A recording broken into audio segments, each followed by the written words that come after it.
Welcome everyone to Comics from the Multiverse, episode 420. I am Peter, and joining me as always is Matt. Hey, what's up? This is a DC Comics podcast. We get together, we talk about the books we read this week. Coming up on this week's show, we have Action Comics 1068, Batman and Robin 12, Green Lantern 14, Outsiders 10. I tried DC vs. Vampires World War V, at the very least, with issue 1. We also have Batman Gotham by Gaslight, the Kryptonian Age, issue 3. Plus we got a Patreon book, which I pushed from last week, which is Batman and the Outsiders, issue 16. So that's what's coming up on the show today. Plus, solicits. Surprise! Yeah, which I actually wasn't expecting. Matt knows that I literally got a little, like, oh, solicits are out moment before we started. I kind of figured something like that was going on when I kept seeing all this new, all these new series dropping. Checking his around when they were sitting there. So I was like, oh, and this is kind of early for solicits, right? It feels early because it's week 2 in terms of the show, but depending on when the month starts, because I mean it's already like the I mean, what is it today? Like it's the 19th, no 17th, right? So we're already past the halfway point of the month by the time the second episode of the month comes out. It's all just based around when the month starts, what day it starts on. Gotcha. But alas, we have solicits, which is fine. It's not like a super heavy week of books, but still, it was a surprise all the same. So yeah, we're gonna do that. Before we get to anything else, though, Matt, how was your week? Busy. School's back in, which means all the little brats are back, and it's terrible. So fun. You've got me checking. Actually, I want to know when schools in Scotland go back. Like when can I?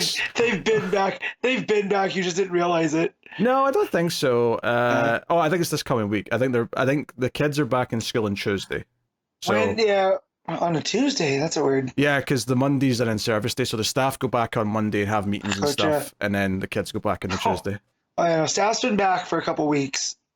Weeks. So yes. Don't get me going, but hey, I care. I'm not a teacher, but I like all my teachers only had to come back a day early. So it's been quite a week. Forgot today was Saturday for a hot second, so the alarm went off. I started to get ready to go to work. No, there was no work. Thank God.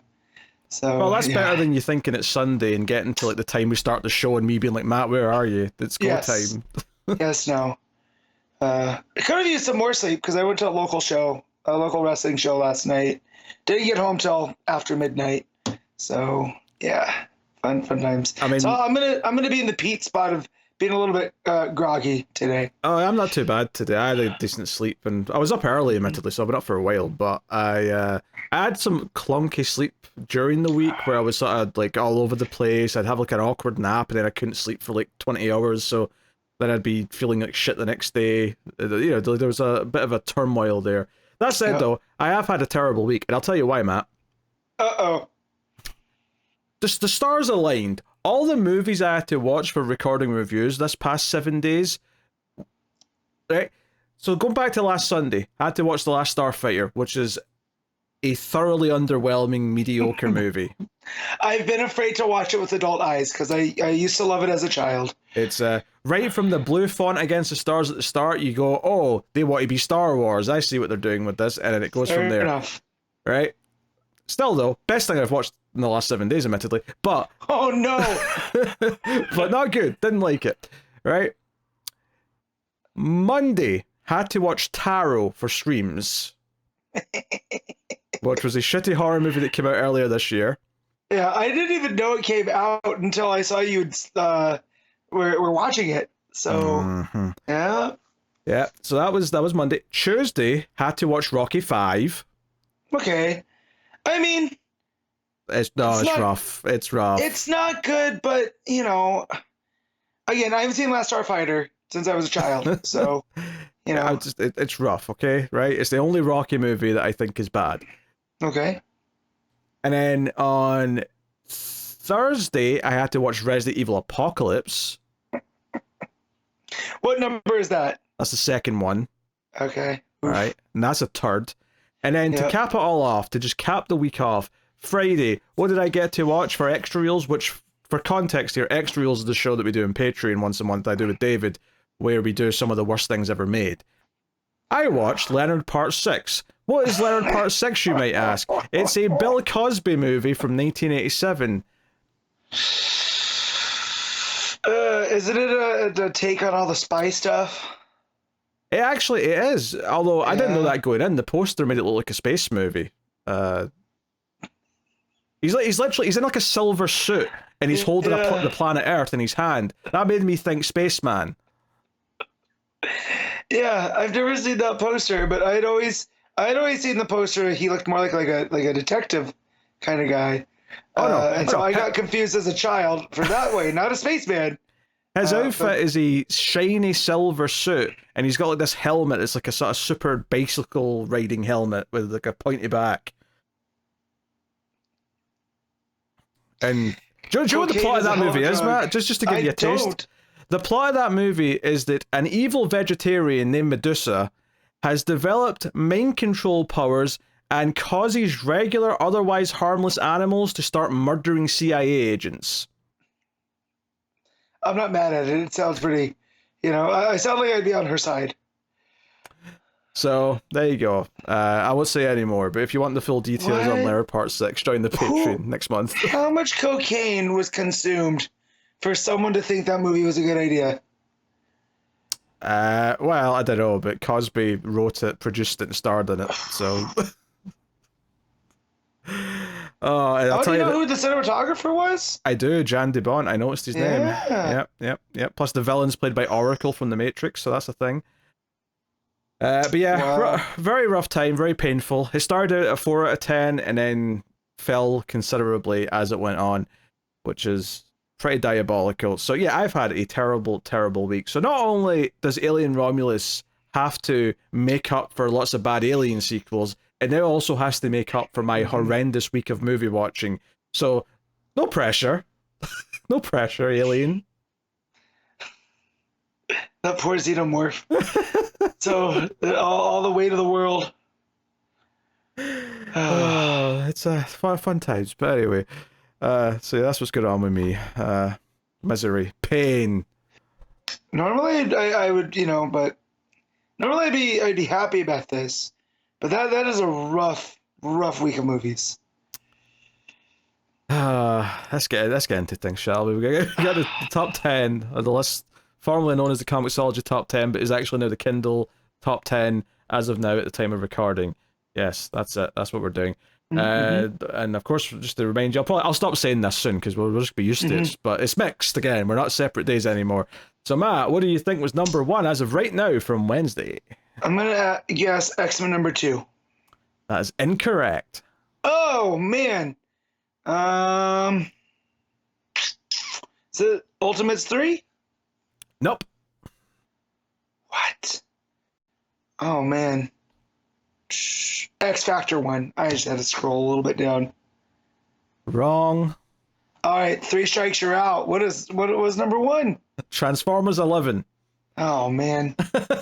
That book, I mean, I get it, but I thought by 11 maybe X books would outsell it. So I mean, it's surprisingly doing well. Number 2 is X-Men 2. Number 3 is Action Comics. Oh, Number hey. 4 is Ultimates, and then number 5 is X Factor issue 1. Okay. All right. Then 6 is Green Lantern.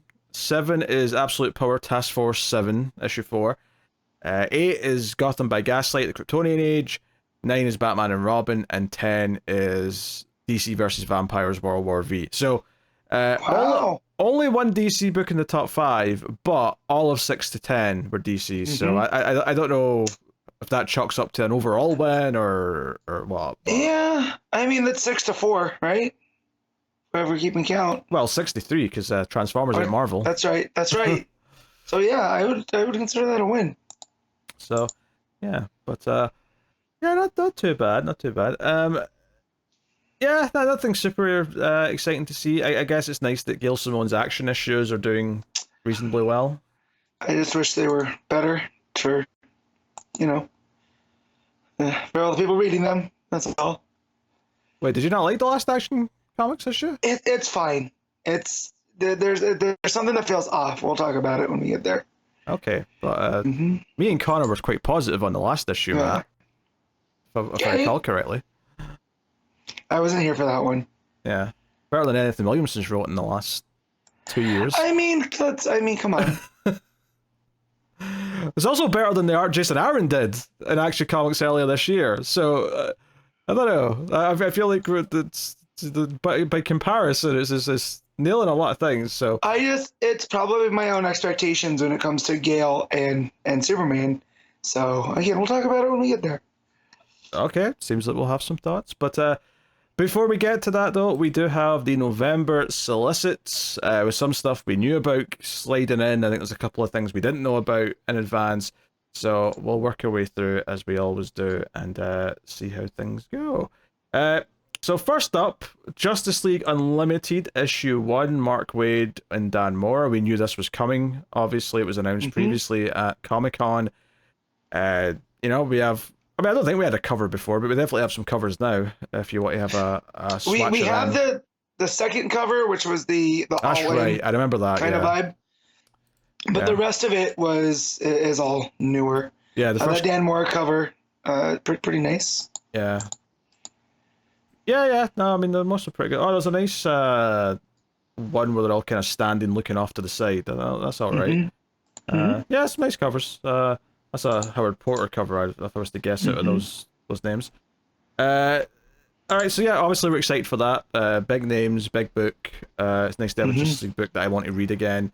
I feel like, despite the fact that Justice League is the book where like all the biggest characters come together, I feel like it always ends up like dithering away. After like a big name leaves the book, it always gets handed to like a second team, and the second team is never treated like a big deal, and it's just like another book for a while.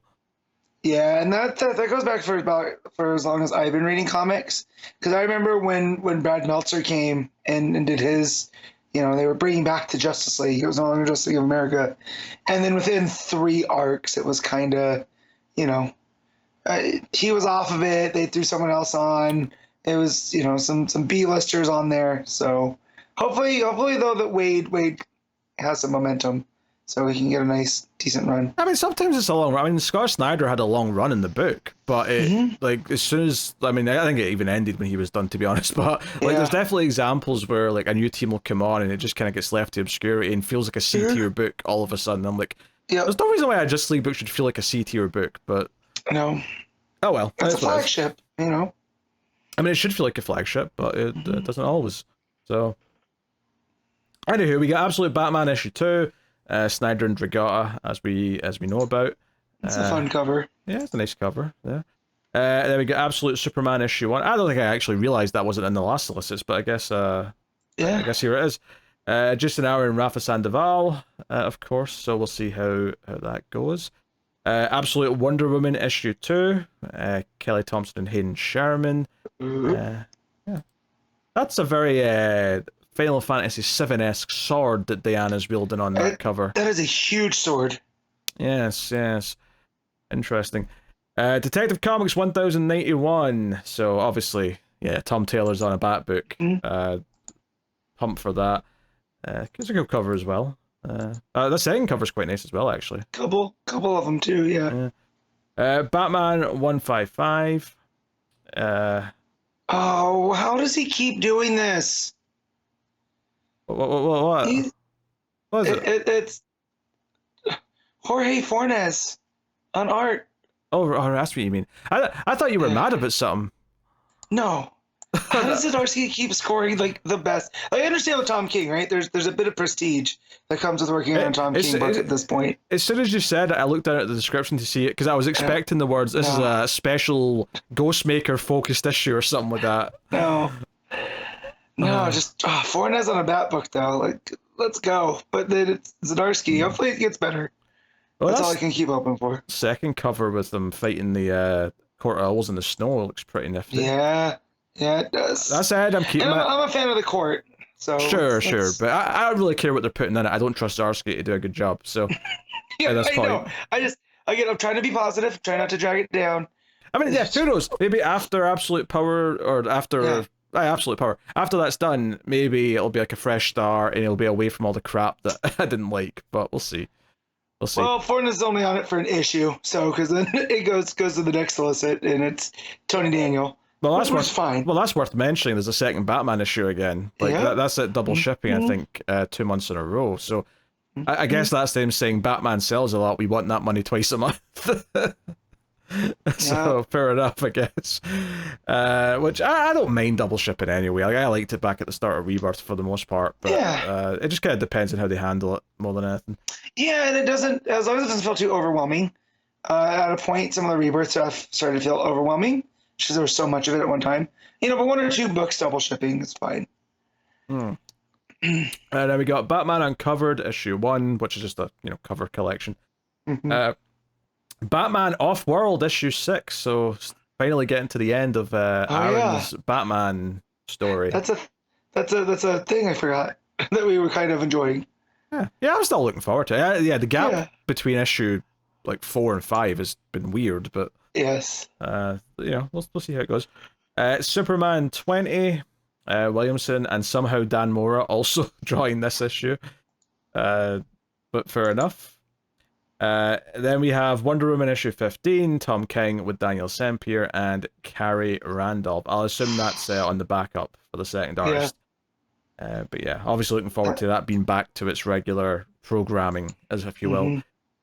That cover's pretty slick with the logo making her costume logo. Yeah. No, I mean, Sempier's been killing it with all the covers. Action Comics 1074. I forgot Mark Waid was doing an arc in Action Comics. That's exciting. With Mariko Tamaki on the backup still, and this is again shipping weekly. Is this just weekly for? Yep. And how long is it weekly? It's weekly for 12 weeks. Okay, so 3 months. All right. Hey, I'm not mad we're getting a 12-issue Mark Waid Superman story over 3 months. That sounds great to me. And from what people have said, it's going to kind of not alter Superman, but it's going to set a new kind of a vibe, which I'm excited for because I know how much Mark Waid loves Superman. So yes, the only concern I have is the amount of foreheads we're going to have in that book. The amount of space taking up my character foreheads will be greatly increased. The forehead budget's getting out of control. It must be cut down. They're gonna have to start doing it, widescreen to fit all the foreheads. Widescreen? No, I'll show you. You want to go taller. You want to have like a. Yeah, but you can fit more.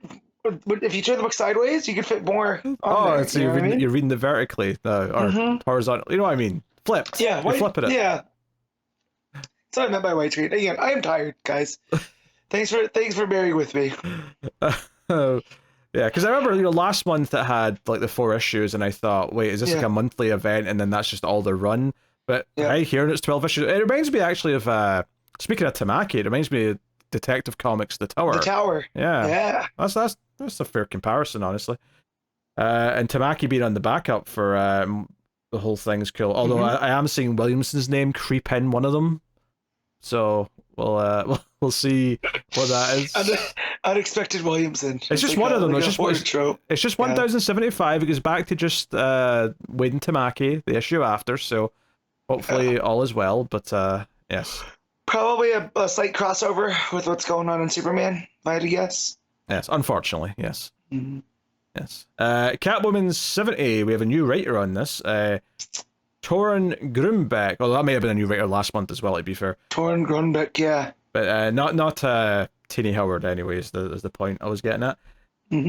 So, cool. Nightwing 120. This is the second issue of Dan Waters and Dexter Soy's run. Can't say they're not giving the crowd what they want with that cover. That was going to be what I was going to say, too. They know their audience. Yes, the ass of Bloodhaven up there in that podium. That's really America's ass. Harley Quinn 45 is a thing. Elliot Kalan and Mindy Lee are the team on this. Poison Ivy 27, Juella Wilson, Marcio Takara, same team as it's been. Titans 17, John Layman and Pete Woods. Yeah, I'm still a little bit bummed that Taylor's leaving that book, but we'll see how it is once he does. Right? Yeah. I'll try and stay optimistic. Birds of Prey issue 15. Bajri's on art for this one with Thompson writing. It's like Babs is back in the Oracle chair on that cover. Yeah. I mean, she's been kind of functioning as both Batgirl and Oracle for a while, but yeah, they're going for a classic Oracle image with the image. Oh, they're bringing Grace Choi back in too. If you're looking at the solicit, she was on The Outsiders. I'm sorry, Matt, but I was too distracted by the next solicit, which is Batgirl issue 1, a Cassandra Cain Batgirl book. It does not mention being a mini either, so... Nope, it's an ongoing. Wait, is this the first time you're hearing this? It is, yes. Oh, okay. So this was news. Even Tim and Connor were talking about it in our group chat. Oh, so, okay, I see. Yeah, so I figured you'd seen it there, but yes, this is exciting. Now, I don't know who Tate Brombal who's writing it is. Are they good? House of Slaughter. So works with Tynan over there. Off of that spin-off from Something's Killing the Children. But yeah, both Tim and Connor are excited. If that's any of your markers. Oh, no, that's promising. If they know who that is. About that. So yeah, I was happy to get another cast book, Yeah, well, I'm excited. I mean, but when I saw the name, I went, I don't know who that is, and that makes me nervous. But if people are saying that they're good, then I'm feeling a bit optimistic. Cool main cover there as well, with the plain white background, with the sort of shaded Cass in the front. I do like how she went from her costume having no eyes to having big eyes, because it makes her a little bit more expressive. Kind of continuity of the character as well. So that's a nice little touch. Yeah, just big white eyes though, no pupils or details or anything like that. And then art's by Takeshi Miyazawa. Now, I don't know who that is either, but if the cover's by them... Oh, no, it isn't. That's David Talaski. No. So I don't know what Miyazawa's art looks like, but hopefully I like it. Obviously, I'm just delighted. I'm delighted we're getting a Cassie Cain Batgirl book. Of course I am. Yeah. Clutch your pearls. Oh no, there's pearls been mentioned, Matt. Brace yourself. I didn't read that. Yeah, it's fine. It's just a turn of phrase. Don't worry. They're not talking about Martha Wayne's pearls. Her parents are killers. They're not the ones getting killed. It's different. It's fine. I mean, maybe they strangled some people with pearls, but I don't think they dropped any in their own death. They're on the other side of it. It's okay. So delighted by that news. Batman Dark Age issue 6, wrapping up that Mark Russell miniseries. And then we got Green Lantern 17, Zermanico on the art for this issue, cool cover. Green Arrow issue 18, and this had switched to Chris Condon, and Montos on the art on this issue. They're gonna pull me back in. It's a pretty neat cover as well. It's a Taurine Clark cover, but the fact that they're going with Montos makes me think it's going to be a bit more Longbow Hunters, because it's along that style. I'm drawing a blank on that artist. Is that just copium though? It could be. But yeah, I like Montos. Montos plays with the shadows and darkness and all that stuff really well. So okay. The Flash 15, Cy Spurrier, Vasquez Georgiev. God damn it! I love that cover, but didn't you drop this though? I did, but I might pick up this just for this cover. It's a pinball. I love it. You're such a mark. You're such a smelly mark. Hey, just because I buy it doesn't mean I have to read it. I mean, look at that shelf behind me. Most of those are. You've got your money. You've supported it. It doesn't matter if you read it. True. Well, then they need to not have a fun cover, okay? Mike Del Mundo. Yeah, what a prick. How dare he do a good cover even though no one, we don't like the book. There's a dinosaur and Superman and the Flash. It's like three of my favorite things. Yeah, as a pinball table. And a pinball table. Well, it's all on a pinball table is my point. Yes. That's what the cover is. And it's called Genre Shift. I would play this pinball. It looks easy. Next up, we got Batman and Robin 15, which is Philip Kennedy Johnson with Javier Fernandez. Not renumbering, which is pretty cool. Because that used to be the thing at DC for a minute. I'm just going to say it, right? Switching from Williamson. Now, I say this being... You man, Williamson's your punching bag today. Now, to be fair, I did enjoy the last issue, and I'm mostly going to be positive on this week's issue, right? So It's not all negativity. That said, though, still a bit of an upgrade going to Philip Kennedy Johnson, so I'm not mad. When was the last time you read something from Philip Kennedy Johnson you didn't enjoy? Well, never. I don't think I've ever read it. Yeah, it's just a fact. I didn't enjoy. I mean, I've only read 2 books by him, really, when I think about it, but still. So that's cool. Batman and Robin, Year 1, Issue 2. This is the Mark Waid book. That Chris Omni. Yeah. Yeah. Oh, did they? That variant looks great. Oh, I didn't see the variant. The Two-Face. Oh, yeah. I had the one after that as well, with the purple building as well. That's nice. Did they mention how many issues this was going to be? They didn't. Okay. Because if I had to guess, though, it's going to go at least 6. Oh, I mean, I think that's... Yeah, I mean, it would be at least 6, but the question is it 6, is it 10, is it 12? I feel like they're all possibilities. Watch them be pricks now that I've said that and make it 9 just to mess with my prediction. Yeah, it's just 8. All right, Batman, Superman, World's Finest, 33, Mark Waid. There's a lot of Mark Waid books this month. Yeah. Adrian Gutierrez on the art. Yeah. And we got Batman, Brave and the Bold, issue 19, with stories by Zach Thompson, Rich Duick, Dave Velgos, and Michael Conrad. I think I nailed those names. Thank you very much. I think you did. The Dave one. Pretty good. Thank you. I'm not going to read the artist. I'm going to quit while I'm ahead. You have a Chemezja in there, you know. Chemezja. Yeah, we know that one now. Batman Long Halloween, The Last Halloween, issue 3. See, I feel like just call it Batman The Last Halloween. We'll get that it's referencing the Long Halloween, but they're too scared of doing that, so we get this clunky Long Halloween, The Last Halloween. That's like this one is the Batman Gotham by Gaslight, the Kryptonian Age. It's the same type of deal. Yeah. You just called it, Gotham by Gaslight, the Kryptonian Age, and we would have been fine. It would have been fine, but hey, this is more egregious though, because it's basically the same title twice with one different word. But yeah, so I'm looking forward to that. I mean, Jeff Loeb's not written a lot of good stuff in a long time, but still, it's But it's kind of the area he's pretty skilled in, is this era of Batman, so... Here's hoping. It could be a Dark Knight Strikes Again type thing. Don't do that. I don't mean it'll be literally as bad as that, but you know what I mean, like a big step down from previous stuff. Batman 89 Echoes, issue 6, so wrapping up that. Black Lightning, issue 1. This is written by Brandon Thomas and art by Fico Ozio. So yeah, new Black Lightning book starting with his 2 daughters seemingly going by the cover. Joining him for the fun. It's back and it's a family affair. Jefferson Pierce leads the Justice League's new metahuman outreach initiative, helping those with powers before they can cause harm to themselves or others. That seems like a pretty good for him being a principal. Absolutely good for him, and just a sort of good premise in general for a bit X-Men-y. It's a bit X-Men-y, kind of Doom Patrol, but they're not the weirdos. No, so but I do like it. Yeah, and then we got JSA issue 1, which we did know about, but this is the Jeff Lemire book with Diego Olortegui. And by the way, when I say we did know about it, I meant it was announced in advance prior to the ramp up to Solicits. Anything that was announced like a day before the Solicits, I'm counting that as new. Right? Just for the record. We're talking, this was Comic-Con and pre type of news. So, yes, JSA issue 1, super pumped. I'm pumped Lemire's back at DC. I'm pumped for another JSA book. I'm glad that it's just not going away once Johnsy's 12-issue book is done. Yep. So, all cool.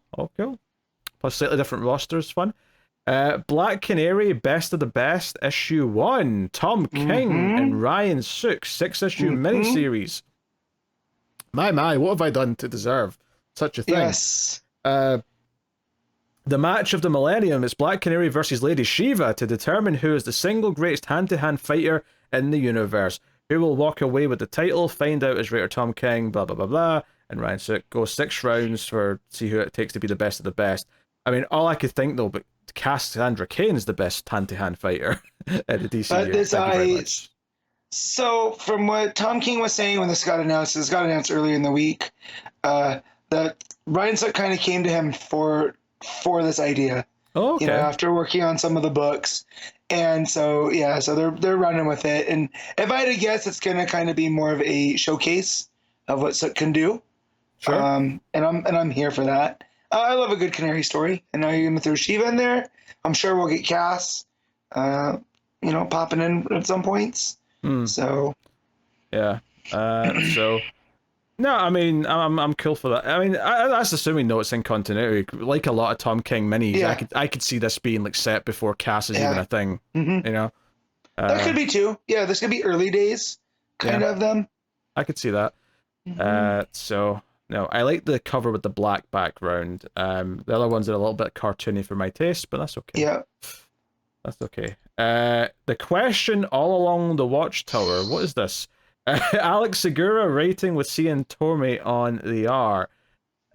Let's have a look-see. Who watches the Watchtower? I see what they did there. Very good. In the wake of absolute power, the Justice League Unlimited has created a haven for all heroes, but can they keep it secure?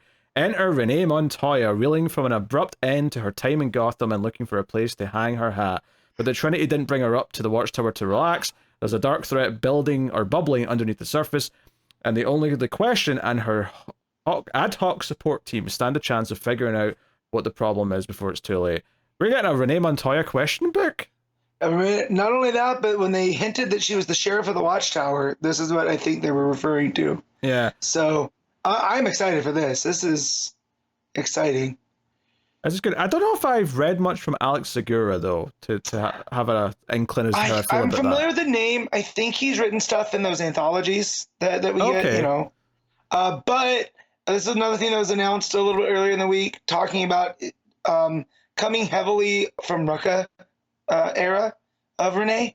And, so it's going to be a little bit more on the darker noir side. So that's, I think, real cool. Her being like the sheriff up there and it's a haven for heroes.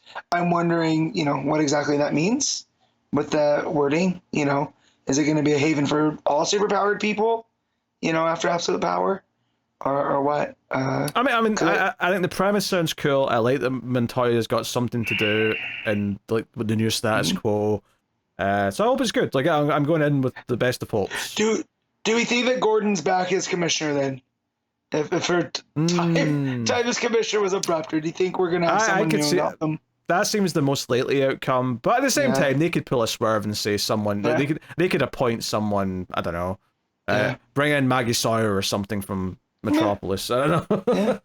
I don't know what they would do instead, but yeah, Gordon's the most likely candidate, obviously. Shazam issue 17. That's a fun cover with the Captain versus Freddy with Tawny in the background losing his hat. Dan McDade's on the art for this one, still Josie Campbell. So yeah, cool. Yeah, been enjoying that. Power Girl 15. You're getting a glam rock issue by the looks of this cover, Matt. Looks like it.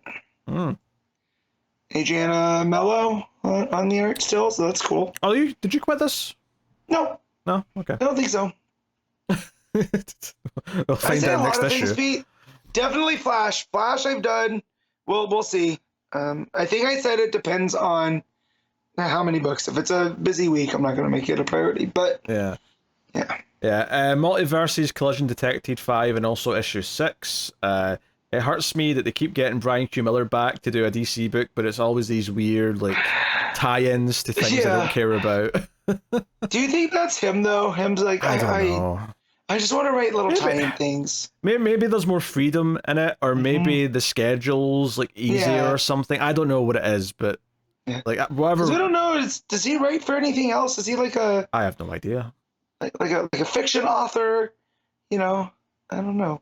I don't know. DC Horror Presents issue 2. Latoya Morgan and Aaron Sagers writing with art by various. DC Horror Presents is a showcase of skin-crawling legends focused on our favorite superheroes in the DCU. So that seems. I mean, I'll definitely check out issue 1 of that and see what it's like. But if it's an anthology, then there could be good and bad in every issue. Yeah, but I think although it's not in time for Halloween. I think there's the Halloween special I was going to bring up. Well, issue 1's in October, though. Yeah. So it starts in October, plus there's the horror special, as there always is. Gotcha.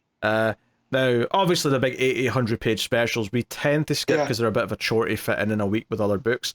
But this is a regular-sized issue, so, you know, fitting at least the first one in to see how it is isn't that much of an ask.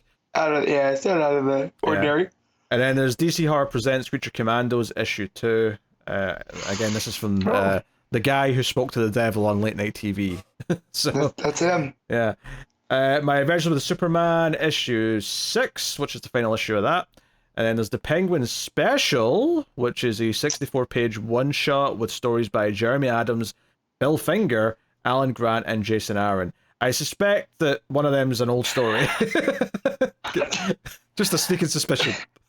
Not only did Bill Finger break my brain, but then Alan Grant, that's a dinosaur scientist. Oh no, I remember Alan Grant's name from DC. Like it was a name that was going around, I think, in the 90s at DC, maybe even the 80s as well. But I remember seeing it. I actually went to university with someone named Alan Grant as well, so it's not that uncommon a combination of words. Clearly not. So there you go. Yeah, weird. It's weird because it's like, oh wait, so like one or two of these stories are like reprints, but then there's like, he's got his because the Jason Aaron one is a reprint of Joker's Asylum. Really? So it's probably just Jeremy Adams and the Howard Porter story that's the new one. The new one, yeah. Oof. That makes sense. Batman Santa Claus Silent Night Returns, issue 1. Jeff Parker's writing this again with Lucas Kettner on the art. I didn't know about this one. Yeah. This one's news to me. Yeah, sequel to that Christmas book we got last year. Well, I think it was last year. Was it last year? Yeah. But it was last Christmas. Last Christmas, you gave me a comic, and the very next day, it farted away. Anyway. Oh, okay. Gotham by Gaslight, Kryptonian Age, issue 6, which is the final issue. Okay. Apparently. Wait a minute. That was definitely more issues before. I could have sworn it was. Maybe they're adjusting it to fit into like miniseries type deals. So we got a Gotham by Gaslight 2. I could have sworn it was either 10 or 12, and they actually said that at one point. Because I brought that up last time, I think. Yeah. I want to say Connor even looked it up as I said it and confirmed it.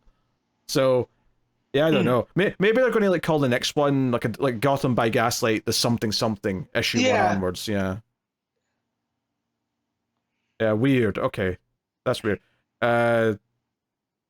Okay, so that is actually really odd though, because I was the pacing to me felt like it was going to be longer. So now that it's technically ending at issue 6, I'm like, well.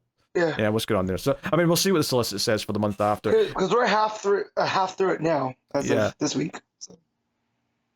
I wonder if they're just doing a thing where they change the title and call it a second name just to give the artist a couple of months or something. That's what it feels like. Take a break. Dark Knights of Steel All Winter, issue 5. Next, which was a surprisingly good first issue when we read that. DC vs. Vampires World War V, issue 4. Got Spectre on the cover. And then Milestone Universe, The Shadow Cabinet, issue 1. Which is the start of a 4-issue miniseries. And we got Plastic Man No More, issue 3. That's the Christopher Cantwell miniseries. That's issue 3 of 4.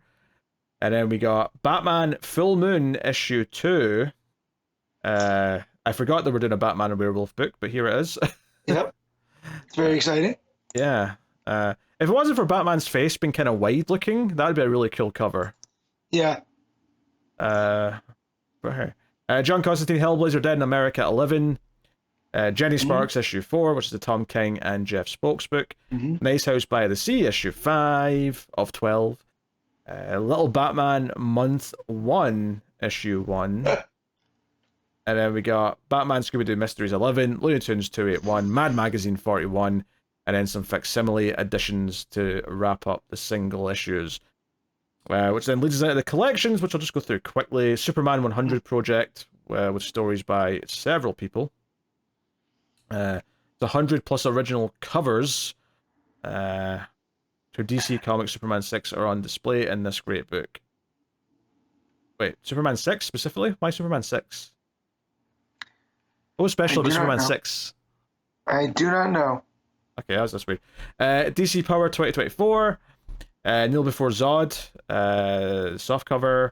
Kingdom Come DC Compact Comics Edition. This is your sort of big thick, or up thick, but sure your sort of cheaper paperback of Kingdom Come. DC's Finest Aquaman, the King of Atlantis.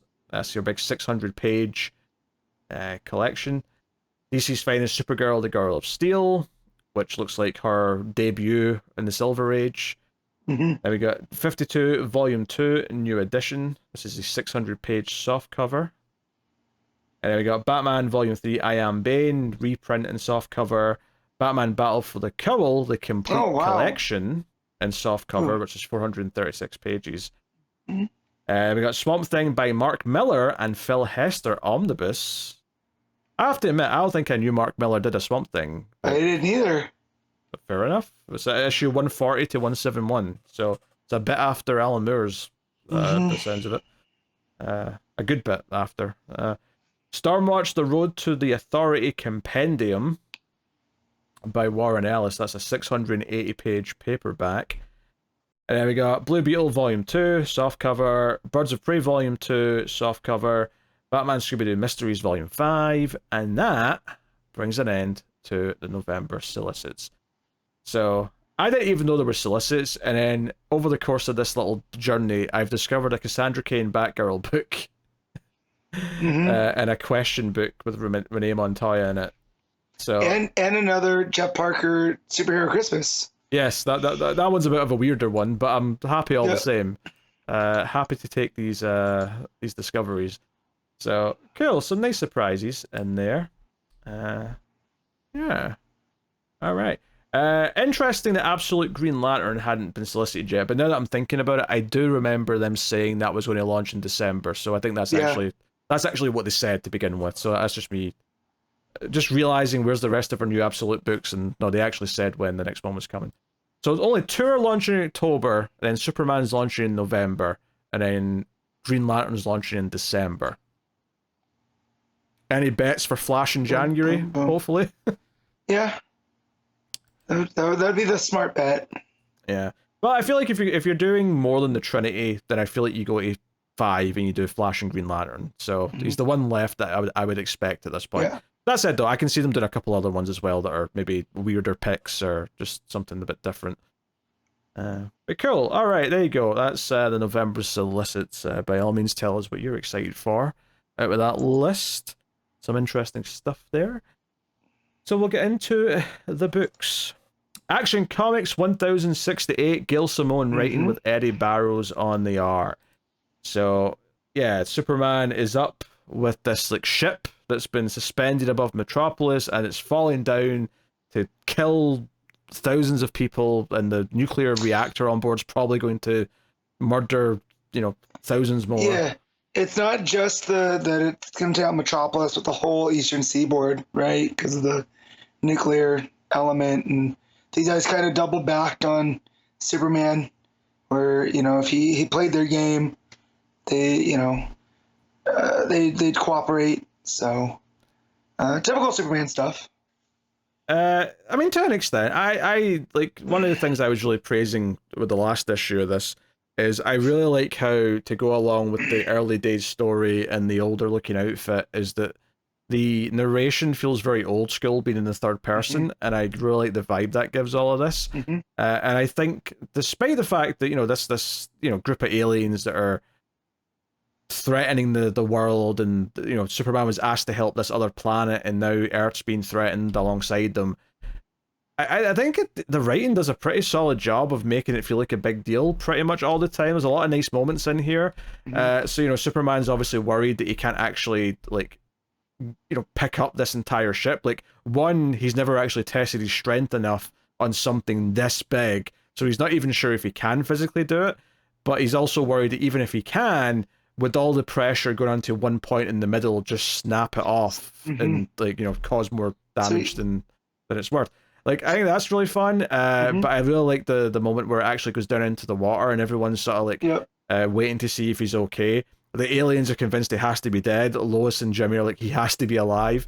And you get this great series of panels on a silent page where he just kind of comes stumbling out of the water, and a bunch of random civilians in Metropolis go up to help him walk out because he's clearly struggling. Like, they put his arms over their shoulders and take him out. So really good. Whereas Lois and Jimmy get beamed up to the space station that all these aliens are hanging out on, to basically be Superman's replacement for whatever the next challenge is. Yeah, because they're his seconds. Yes. They made the decision, yeah. Yeah, Superman didn't make that decision. He was, as I said last issue, he clearly wanted Batman and Wonder Woman to be seconds, and then they're like, Lois and Jimmy, those two will do. Yeah, the other aliens, they're like, no, these two. Yeah. Yeah. So, yeah, I had a good time with that. I will say, I was a little confused.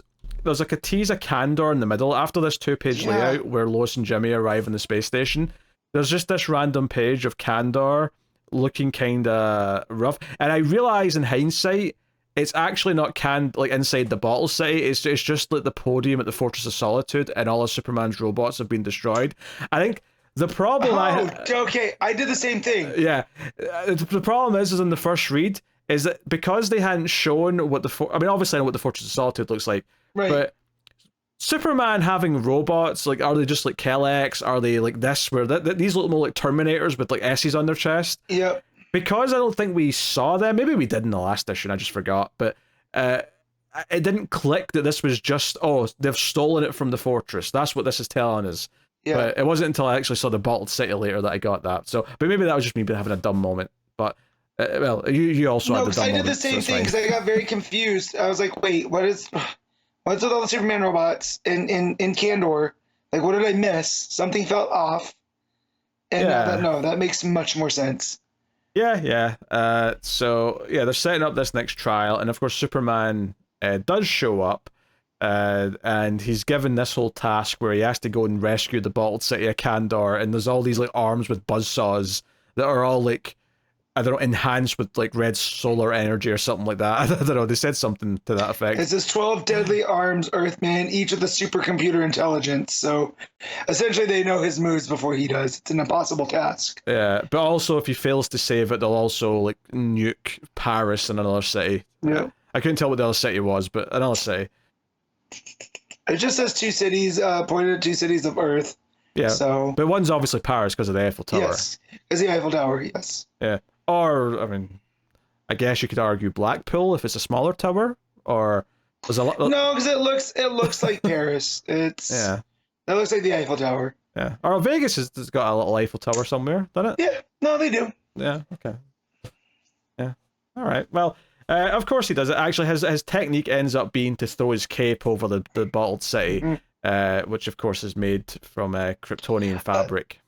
And see, I like this. This is where the Barrows art really succeeds. It's when it's like the stuff that's in motion, the sequential art.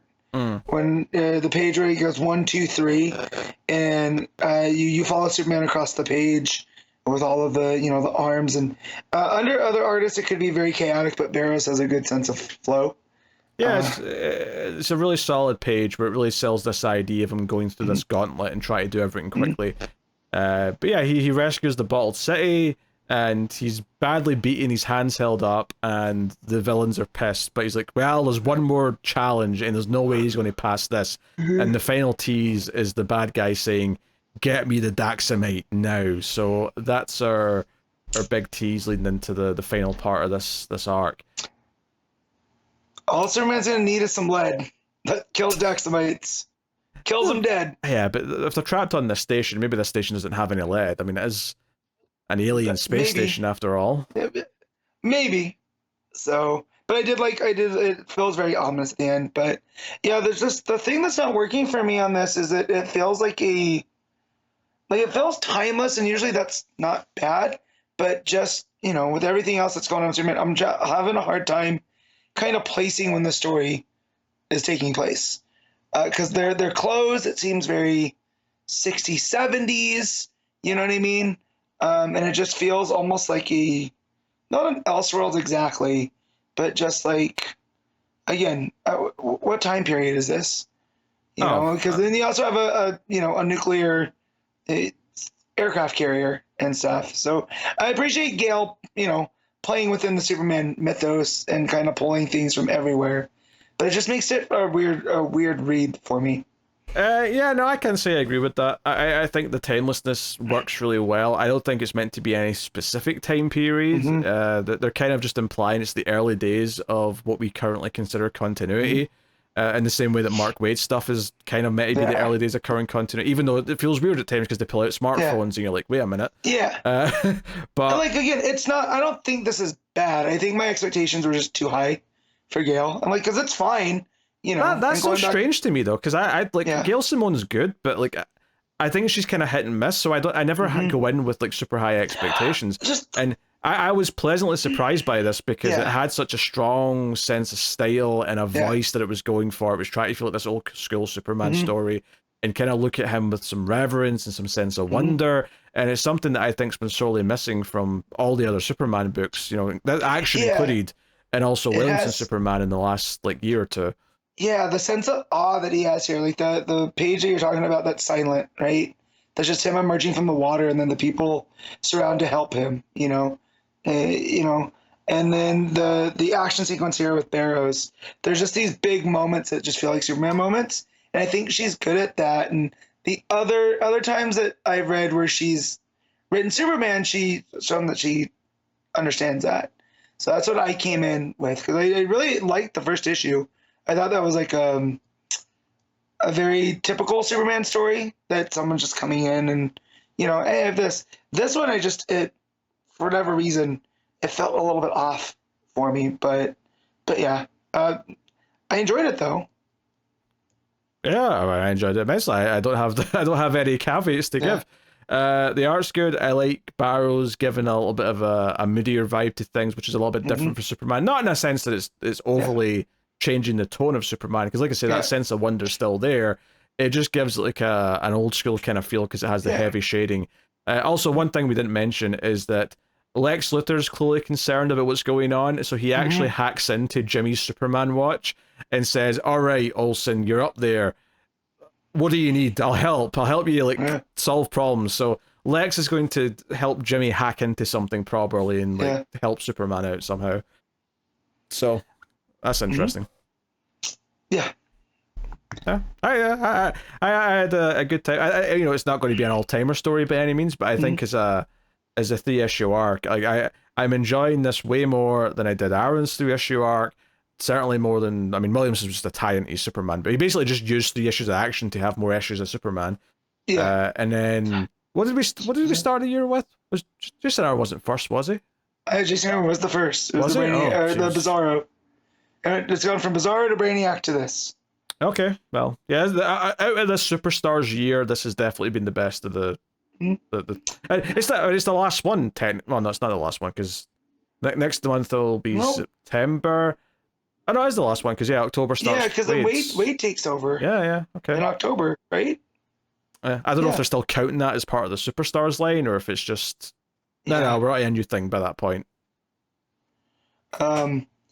Yeah, I also were you getting kind of Galaxy Quest vibes from the villain when he's talking over the like intercom or like the video screen? He looks a little bit like the alien from Galaxy Quest. I can't say that's a terrible comparison. I was kind of just that page where he's at the center and he's talking when they teleport Jimmy and Lois.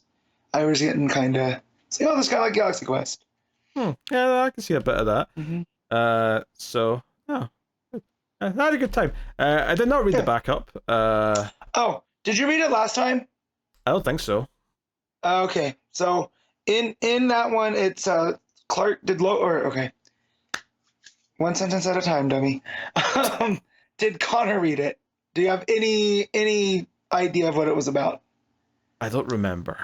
Okay, so in the first issue, it's Lois is having a hard time being editor of the Daily Planet because she's so used to being Lois Lane reporter, and the Atomic Skull attacks Steelworks, and of course Clark runs in to save the day, and then he's going to start writing the story, and she starts thinking like the editor-in-chief and not like the wife of Clark, and is like, you can't report on this. This is a journalistic ethics violation.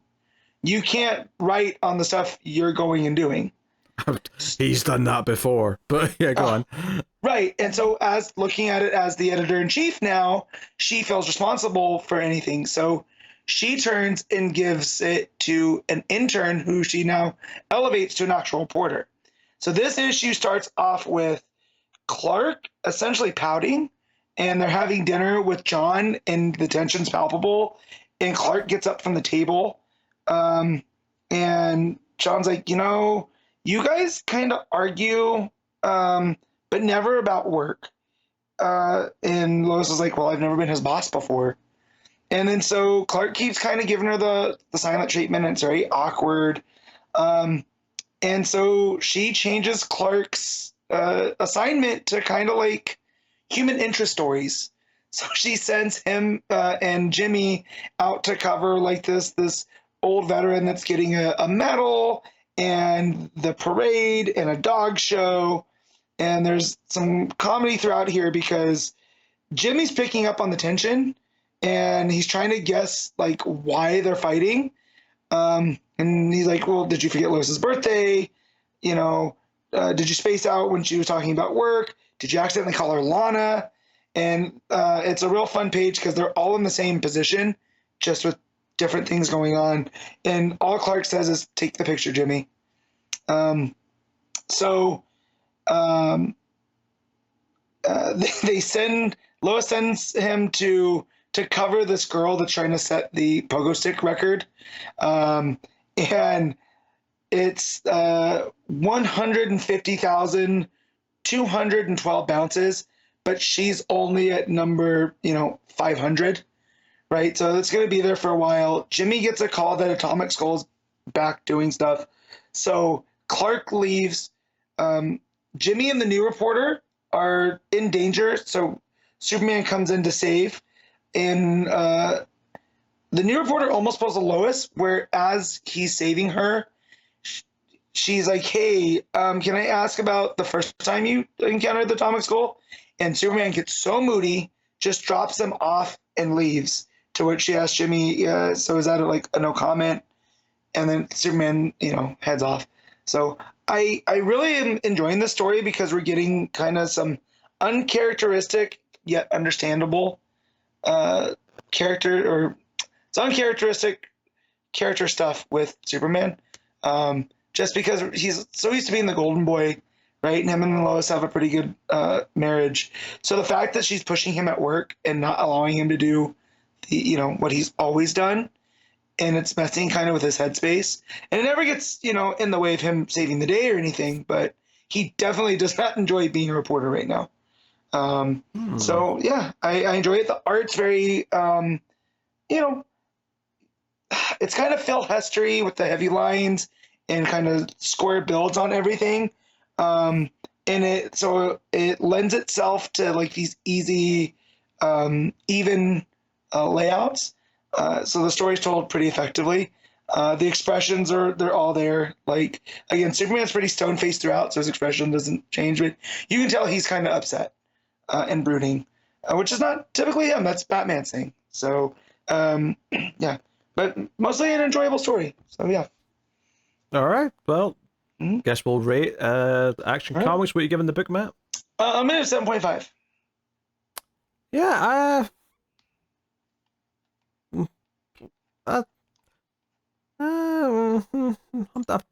I'm tempted to squeeze it to the 8. There you go. I think I'm gonna go with the 8. Yeah, I mean, I'm enjoying this Action Comics arc. If 3 issues feels just right. It doesn't feel like it needs to go any longer than that. So, cool. Batman and Robin, issue 12, Legacy number 78. Joshua Williamson writing with Juan Ferreyra on the art. So, yeah, last issue, which you weren't here for, but me and Connor had this weird, like, why is this really good? What's going on here? And we're like, well, this is Williamson. He starts off an arc quite well, but it will fall apart by the 3rd issue in the arc. And the art's great because Ferreyra is back at DC, and that's delightful to see. So, right? So get into issue 2 of this arc, right? Issue 12 here.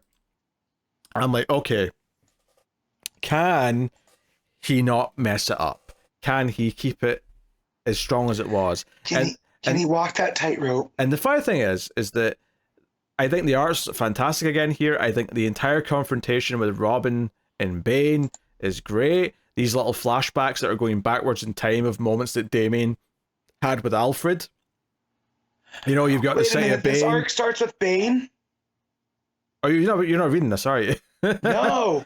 So the last issue. So the last time I listened to you talk about it, they were clearing up the teacher stuff. Okay, right. So the Bane's on Dinosaur Island. Batman and Robin have went to Dinosaur Island. Last issue had Bane beating the shit out of a dinosaur.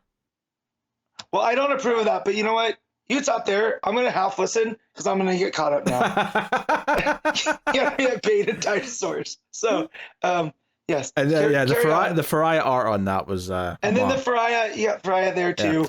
Right. Okay. So there's these little flashback pages that are black, white, and red of Damian and Alfred. They're all just one page each, and they're sort of going backwards in time. So the first one's like before the City of Bane, the second one's Rebirth, one after that's whenever, and then eventually it gets to Son of Batman, right? So it's like going back through various moments with Alfred. And it's basically just reminding you of their relationship together. But Damian comes riding in on a dinosaur to try and kill Bane, and most of this issue is Bane and Damian fighting, and Damian, of course, is pissed because Bane killed Alfred. That's what all of this is, and the layouts here are phenomenal. The art's great. There's such a sense of motion, and honestly, the flashback pages look so different that I was convinced it was a different artist, but I couldn't see a credit for anyone else. So I think just whether it's the coloring being so different or what, but it didn't look like the same style. At the very least, Ferreyra changed things up to give them a different vibe. But yeah, so at one point, Bane grabs Damian's leg and starts ragdolling him like Hulk did to Loki in the Avengers movie, and that's entertaining. Great two-page layout where it's like sort of split into three, but the top like line is then got all these little panels in the middle of Bane just wailing on Damian, and they're all just like soaked red, and he's like, all right, that's enough of that. And Damian gets up and is like, is that all you've got? So he's ready to like just go to town. So they're fighting in the jungle. Meanwhile, Batman and Vengeance are having a bit of a chat about what Bane was doing here. Bane was trying to work with the Cobra Cult, I think, to get like a new version of Venom that's permanent. But their version of Venom, while it hulked you out permanently, it would also increase your rage, and you wouldn't be as sensible as normal. It would make you angry. It seems like it's not going to have great long-term effects. Yeah, so anyway, right, so the fight continues. What's-her-face shows up. Nobody shows up to help take down Vengeance, so Batman and Nobody are on their way to the Bane and Damian fight, and that fight keeps going, and Damian, like, does a fly kick into Bane's knee, which breaks his leg, seemingly, and Bane is down. Damian gets his sword, and he's about to decapitate him, and it's like, okay, it's over, but Bane, as he's like basically accepting of his death, he's like, oh, this is always going to be the way I was going to end. I had no choice but to become the monster I am, and that gives Damian pause, because, you know, Damian was expected to be a monster. And this is where we get the final flashback with Alfred, where Alfred is like, you know, this is the first time they've met, basically, or had a chance to talk one-on-one, and Damian's like, I know you don't like me, and Alfred's like, no, I have no reason to dislike you, and whatever you think you're supposed to be, I promise you can be better than it, and it'll be great to have another Wayne around the house. And cut back to the present, tears going down Damian's face, and he chooses to not kill Bane. He buries the sword into a tree instead, and Bane says, oh, we are alike then. So fun little moment in that sense. But Damian's like, no, I'm going to drag your ass back to Gotham. You're going to like face justice and all that. Batman and Nobody show up at this point, and Batman's like, I saw the choice you made, son. I'm very proud. And you know, so up until this point, great issue. Like, actually great issue. 9 out of 10 up until this point. However, now this might not be bad next issue, but the issue ends, Vengeance is back on her feet. Right, that's Lady Bane, for anyone who doesn't remember her name, for the record. She's a clone, right? She's a clone that's kind of his daughter, kind of like X-23, I guess, in a sense. But she's fully grown, of course. She fires a sniper rifle shot, but it's like a dart of this venom, and it hits Damien. The final page is Damien Hulk, who's yelling at Bane, "I am going to break you." And I'm like, Williamson, what in the hell is this shit? Like, it might be okay, I'll see what he does with it, but I don't like what he looks like in this last page, I'll tell you that. So... What is he big like Hulk, or is he like grotesquely misproportioned? I mean, he's as tall as Hulk, but I will say he's top heavy. Are we talking Rosmo style or March style? It's hard to say. I mean, I would say his upper body's as big as the Incredible Hulk. His legs seem a bit on the skinnier side though compared to the upper half, but that may be a perspective thing more than anything else. Damien would skip leg day. That checks out. Yeah. But like, I was really into this issue. Art was great. I love what it was doing. Damien making this choice. The fight was entertaining. You know, issues that are mostly a fight tend not to be like my favorite. But honestly, this worked. This was well paced. Everything looked great. Had a lot of energy to it. I was into Damien confronting Bane, and the way Bane was kind of just sort of taking it on the chin was kind of interesting. And then we get this, which honestly, more than anything, reminds me of the first Arkham Asylum when Joker takes Venom, and we get like Hulk Joker at the end of that, and that's the worst part of that game. So I don't like being reminded of it. So we'll see what he does with this. But me saying he'd ruin it probably around issue 3, ruin it in the last page of issue 2 is pretty close to that. I feel like I made a really good prediction with that one. So we'll see how it goes next time, everyone. God, he's still just your punching bag today. At least you said some nice things about him early. He brings it on himself. Like he does it to himself. But you should catch up, Matt. I think you'll have some things to say. Your relationship with Williamson's similar to your relationship with Connor. You're just waiting for him to slip up, so you can say what needs to be said. All right. As far as, I mean, it's such a weird to rate it because I think the issue is actually really good. It's just the cliffhanger looks kind of stupid and annoying. So we'll see what they do with that. But I'll still give it. He's gonna break him. Based on the art and based on how much I liked the majority of the issue, I will say 8 out of 10. But with the little asterisks that I think the cliffhanger might be really, really stupid and bad and lead to really stupid stuff next time. Maybe not. Maybe it'll be great. Maybe it'll be funny. Maybe Damien being this big Hulk and being super angry after he's made the choice to be the good person and make the moral high ground choice. Maybe there'll be some nice interesting bits there with that. I don't know. But my initial reaction to seeing this last page is, So, there you go. Green Lantern, issue 14, legacy number 550. Jeremy Adams writing with Fernando Pasarin on the art. So, yeah, this picks up with Hal snooping around, getting various like artifacts that have been taken from heroes and villains that are on this like, carrier or whatever it is. Yeah, they're on Gamora Island, but it is like this big, huge transport kind of ship. Yeah, they're on a ship. Yeah. So what's funny is that there's 2 times in this issue where it gives you an editor's note saying, hey, read Absolute Power 7 to see how we got here with this character. It does that twice in this issue with 2 different characters, and I got annoyed. But you know what's so funny is that as I read that, I went, oh, it's a shame I read this first, but I guess I'll read that this week since it's the tying in. And then I actually looked at what Absolute Power was out this week and realized that issue 3 was the one that came out that week we took off because it was the only issue that was out that week. And I thought, oh, do I really want to go back and catch up with that now? Especially since I've already read, like, if someone told me before I read this that there was going to be multiple plot threads with like Carol and Alan Scott that were going to be brought up in Green Lantern, I might have done so. But because I already read this, I went, I don't want to go back and read that now. I'm good. Like I've... So I read it after I had read Green Lantern. That's fair. You're not missing much. There are some good elements that Jeremy Adams brings into it with the whole decision of Alan Scott to give himself up, right? Is this Amazo ends up getting infected with some of the Starheart energy, and it starts giving the robot free will. So it does the. Oh yeah, and to be fair, I think this issue does a good job of saying all that so that I didn't feel lost. Like, you know, Alan Scott says it in his narration very quickly, and there's a couple of quick sentences, and you get the idea.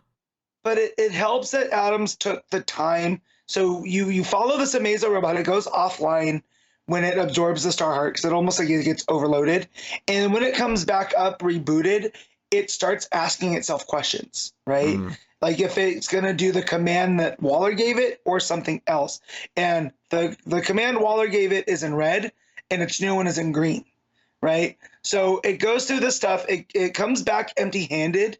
And Waller yells at it essentially like it's an underling, right? Like you had one job, you didn't even bring back, you know, the Green Lantern. You have the energy, but I need him. He's dangerous, right? So it ends up chasing them, chasing the Justice Society and Carol through all this different magic spaces. So it ends up getting to the Oblivion Bar. So in this, when you see all of the different things that show up like artifacts, it comes from that section.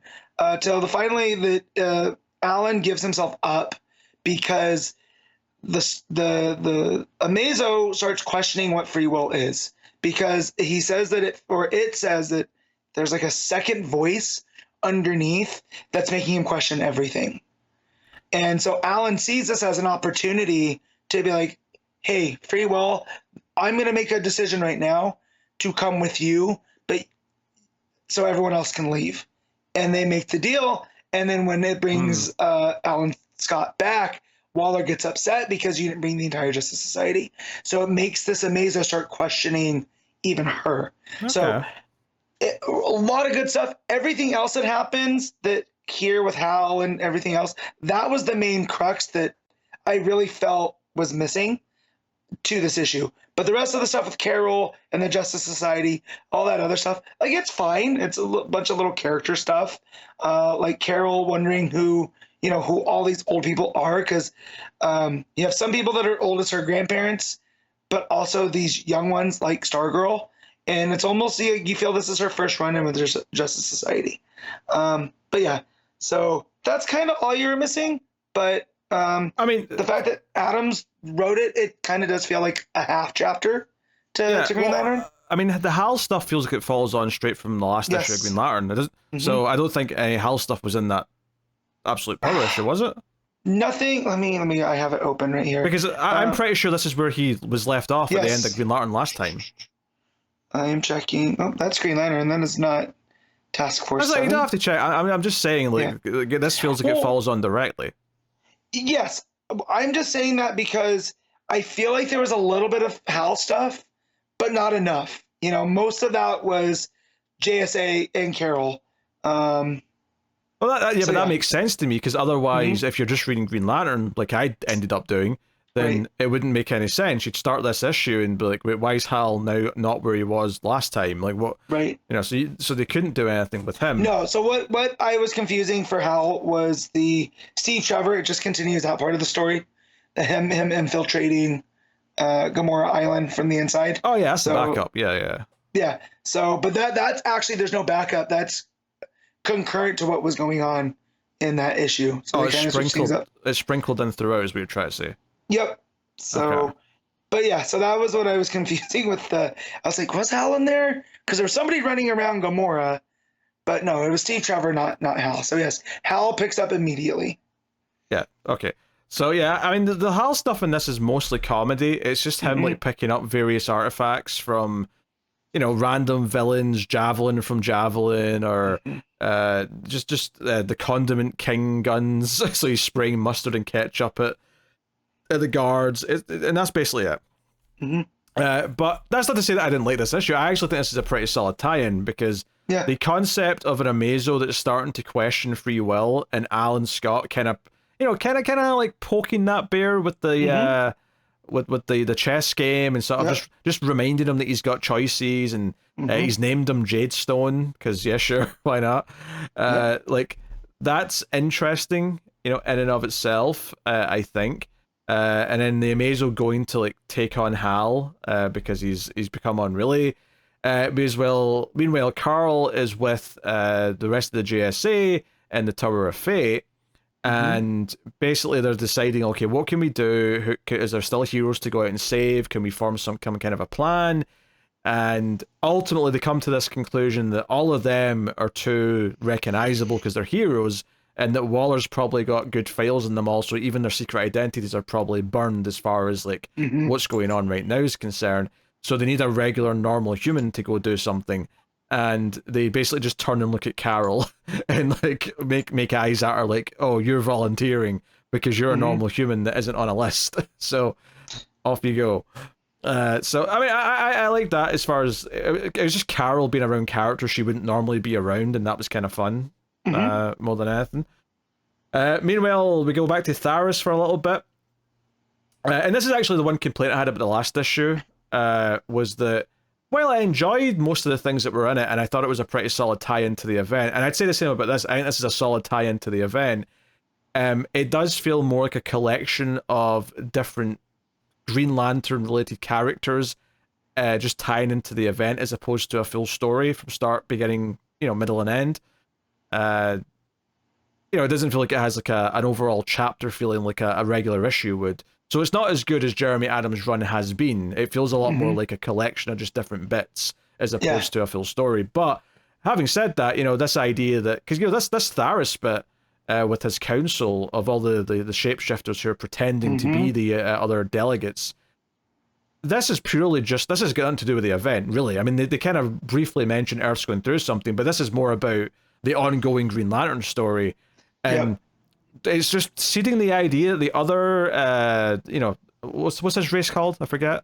The Durlans. Thank you, the Durlans. The other Durlans here, like, seem to be questioning like what they're doing and like pretending to be these others. Like one of them is like, "Hey, can we just like mind wipe all of the delegates that are supposed to be here so they'll never know we were all pretending to be them and just sort of go about our business?" And Tharis is like, "No, we're going to take over the universe and we're going to take over Earth and we're going to do all this stuff." So it's seeding some discontent amongst his people, but he definitely comes across as a bit of a maniacal maniac though, because he it's like, oh, when all their chaos is over, we'll give Earth the same choice as every other planet: obey or die. I thought the art on his face as he says that was particularly good. Yes, he's perfectly maniacal on that one. He looks deranged. Yeah. And here too, the council's like, we didn't do this to be murderers though. Like, bro, you're getting lost in the thoughts here. Like, so it also shows that he's being corrupted as well by the amount of power. Because it seems like they had just this power to kind of take over, but maybe for the better, right? And now he's even going beyond that, and he's making them uncomfortable. Yeah. So we go back to Hal, and he basically picks up what he thinks it's just a stick, but he's like, I hope this is belongs to certain someone, and it turns out it does, because he says abracadabra and blasts the Amazo, and it looks like he's dead because it's left a big crater. Obviously he's not, but the thing here is that the Amazo robot's like, Hal Jordan's been eliminated, and any questions with the green text query, was I wrong, suggesting that he maybe feels guilt over the idea that he's killed Hal Jordan. So I do think that's an interesting concept, and we'll see how they play with it. But the end of the story, though, is that Hal actually got teleported with the wand to Themyscira, which is the new Resistance headquarters for the superheroes. The Trinity are there, and because he teleported a big bubble, he brought them a lot of the superhero and supervillain weapons that were nearby, which is good, because if you remember, everyone, they don't have their powers right now. Yeah. So, yeah. Which seems like an important little detail for going forward in absolute power. Seeing this now, because Flash is so outside of seemingly all of this, it makes me wonder what Captain Cold's up to while Waller's doing this, because I can't see him standing by and just letting her do things, right? Because Cold does have that sense of honor, and then just seeing all the devices, but his absolute zero gun. That could be pretty handy. Yeah. So, what's he up to right now if Waller hasn't already got him? Yeah, so there's one scene after this actually as well, where it's Carol being teleported back into one of the cities, Which I get that they're going for her walking through the portal, but the way they've drawn it here, and the art's very good, let me make that clear, the art is very good in this issue, but it does kind of look like she's just missing a leg. Kind of. Like she's an amputee. That's what it looks like on that panel. Yeah. They could have drawn more of a leg coming down, right? I think just drawing the rest of it faintly, or maybe Chloe seeing a bend in her leg to sort of indicate that the leg's bending backwards to the light would have been something. But I do enjoy the chemistry Carol has with these younger JSA characters, where they're saying, you just tap the little Ankh symbol and you'll come right back. What do you mean should? Should. I like that. And Salem's like, it will. I bewitched it myself. And the other person who I'm not familiar with, I don't remember this character. He goes, the patchwork looking character. Are they related to Ragman? Because that would make sense. I mean, that's what my mind went to, but I don't know for sure.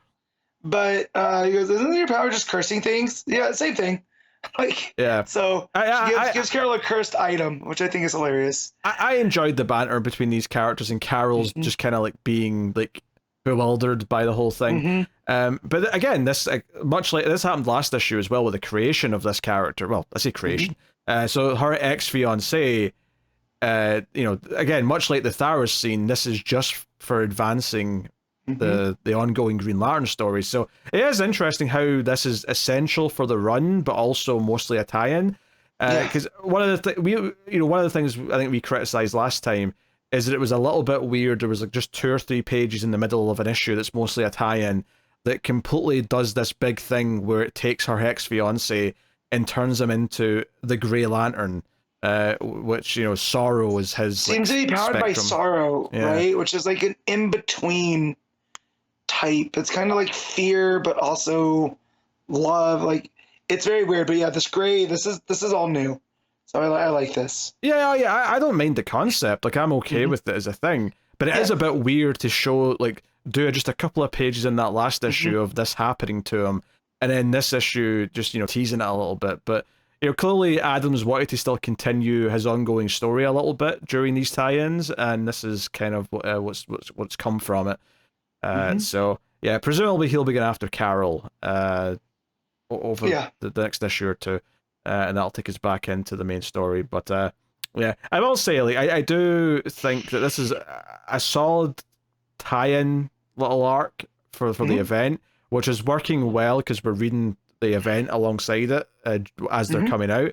I do wonder the eventual Green Lantern Volume 2 or 3 that this is all going to be in, how that's going to feel to just have these in here, and they're essential because they have some things like this where this is kind of important. The Grey Lantern's clearly going to be a thing in the next arc, but this happened to him with Night Terrors as well, and Adam consistently just keeps chugging along, and you gotta give him credit for being like the most consistent writer at DC right now, for just keeping his story going, but also managing to balance whatever editorial needs of him, because again, this was a very readable book. Like, you didn't need to go back and read the Task Force 7 like I did, but I'm glad that I did do it, and that takes some skill as well, right? That you can glean, that you can miss almost a kind of half chapter, but still not lose anything in this issue. I respect that he wants to play in the DC world and he wants to tie into what's going on. I mean, assuming it's even his choice at all. But, it does maybe become a problem if it happens too often where there's no chance for his arcs to just breathe and be on their own. Although this is much better than the Night Terrors issues. The Night Terrors issues were just fluff. But to be fair, all of them were just fluff. So kind of Night Terrors in a nutshell. Yeah. So, and there's a backup, which I did not read, I must say. You and backups, guy. I can't have been bothered. I finished the story, and then I see Mark Guggenheim, and I'm like, screw that. You saw Uncle Googie, and you're like, I'm out. Yeah. You did that meme of the kid disappearing with the peace sign. I want to say I read whatever the last backup was, because it was someone more interesting. Yeah, the last backup was about young Theros, and him claiming his destiny, kill or be killed. Maybe I didn't. I don't remember that. So whatever. Go on. So this one's called The Shadow Lanterns, and you get introduced to this character named Shint DeProba, and he's from he's like this insect-looking guy. He's like a pincher, and that's where his ring kind of goes on to, like a tail pincher, almost like a scorpion guy. And he says that he's a member of the Corps, which is weird because you know, it should have gone to somebody noble, the ring, and someone brave, but it didn't. It went to him. And it introduces this concept of shadow lanterns that Theros isn't picking lanterns who are, they overcome great fear, right? That famous thing that we always hear. His rings are going out and picking people who are easy to be manipulated. And so he's taken a group of these lanterns and have made their own group of them that are deeply loyal to him because they were manipulated. And Deproba has figured this out, and he doesn't want to be a Green Lantern anymore, because once you start speaking out against Theros and start kind of thinking for yourself, you get put on these missions where you're probably not going to come back. You get a scene with Theros and Deproba where Theros is kind of talking him up and being like, you were chosen because you're special. And, yes, I wear this ring too, but it's basically ornamental. I can't wield the emotional spectrum like you. And so this makes Deproba feel terrible, and he tries to throw himself into a sun. So the ring, he doesn't have to be burdened by this anymore. But the ring's programming won't let him. So he ends up going back, trying to talk to these shadow lanterns, and none of them believe him. They're like, no, we were chosen. They've been manipulated by Theros, and they even have their own oath, which is completely, it's within the same rhymes as the Green Lantern oath, but it's its own thing, and it ends with the army that does the will of its Lord Premier, right? So it's really hammering on the fact that Theros has taken the Green Lantern Corps as this this intergalactic police force that's meant to maintain order across the the universe, to his own personal army.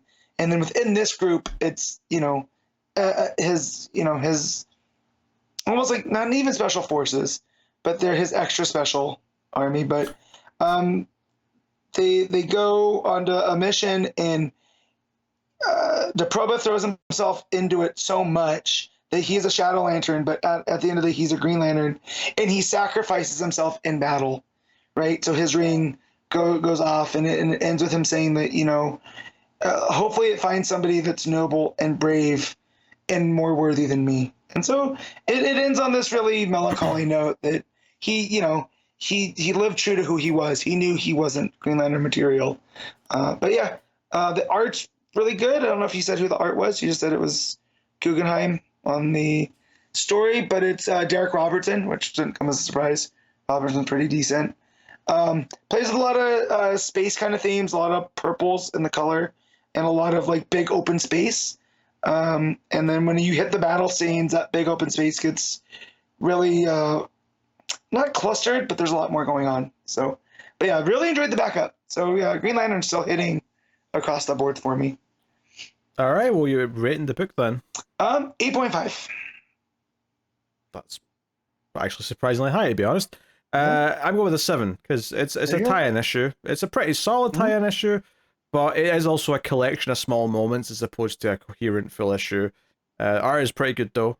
Having said that, and I like most of the scenes in the book. It's just kind of like a weird collection of scenes as opposed to a really fulfilling full chapter of the book. So 7 out of 10, still good, but definitely more flawed than Adam's run normally is. It doesn't give me pause though, because I know it's just 'cause it's a tie-in. Like I know as soon as he's back to his normal stuff, it'll be fine. So there you go. Yeah, Outsiders issue 10. Colin Kelly and Jackson Lanzing with Robert Carey on the art, and this is the penultimate issue. Which I thought this was the final issue to get into, to be honest, but apparently it's 11 issues. Okay. Yeah. Fair enough. Whatever. I'll accept whatever you tell me. But yeah, so this is basically Drummer, or Jaquita, more accurately, is launching her plan to use the big cannon to destroy the multiverse, destroy the cosmic bookcase with all the comics on it, to leave just the one that she wants left, presumably the one she came from. Right. And what you would assume is the Vertigo/Planetary universe, right? Yeah. And basically this book is Kate realizing this, reading the Planetary book, and telling Luke, and them realizing they're in the shit, and we have to try and go and stop her. And so it's a lot of that. A lot of it's the build up to this happening, everything firing up, and the fact that some of the various puzzle pieces that are coming in play here, like Jenny's gun, the magic one, is going to be a factor here. The vampire lady from that other issue, like her child, is going to be like it's going to be the actual bullet that's fired to kill, to bring the end of the multiverse. And you're like, oh my god, these guys are getting super heady. Yeah, so it's actually surprisingly a lot more action than I thought there would be, given the premise of this issue, because basically Kate says she called in some friends to try and help, and we get this scene where a portal opens up, and this is the AI of the thing, the ship, that's actually letting them in, because she's conflicted about if she should help Jaquita or help Kate, because they're both her friends. But we get Jenny, we get the Century Baby lady from that issue, and we get... they're both Jennies, because it's Jenny Crisis and Jenny Hex. Is it not Jenny Hex, though? Or is it Jenny Hex? Yeah, it's Jinny. I forget what it's short for, but this one's Jenny, which is Jenny. Yeah, so as I was saying, they're not the exact same. It's Jenny and Jenny. Right, okay. Right. And then the other big thing that comes through the portal is the giant shark octopus monster. The king kaiju at the bottom of Atlantis, that we got introduced to, and he's sad because he's the last one. And that's what I loved, is when the ship was like, you might be my oldest friend to Jaquita, but you're not my only friend. And it's just like almost like a boom tube, right? Yeah, and there's just this big king kaiju sitting there, and I was like, oh, that's cool. Yeah, I'm going to call the monster Jeff, just so we've got a name. Jeff, all right. Jeff. Was that a What We Do in the Shadows reference you were making there? Yes, Jeff.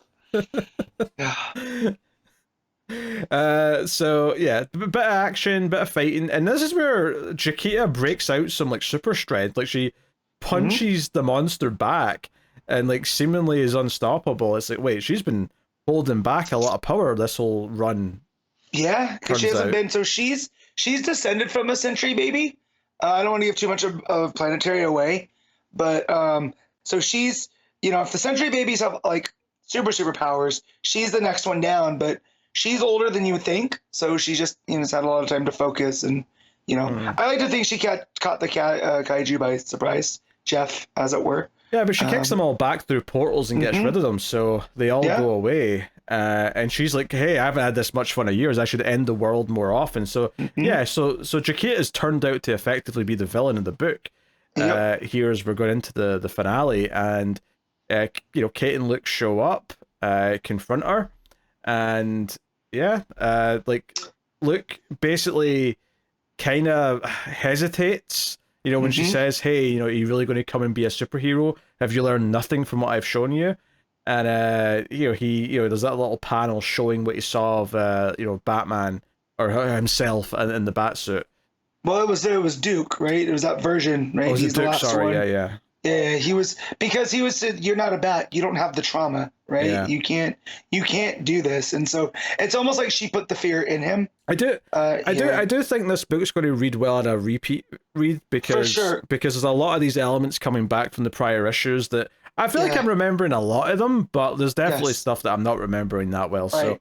Well, because the last issue was all about them finding out the actual canon, which was a lot of fun, and then this one it jumps to like 11, you know what I mean, when this all starts popping off. And I do love that you have the throughout this series, like reds and blues have been like the primary like artistic interpretations, and all the last pages here between drummer / Chiquita and Kate and Luke are red blue, and it's all a balance, and they're working against each other, and I think that's just a nice touch.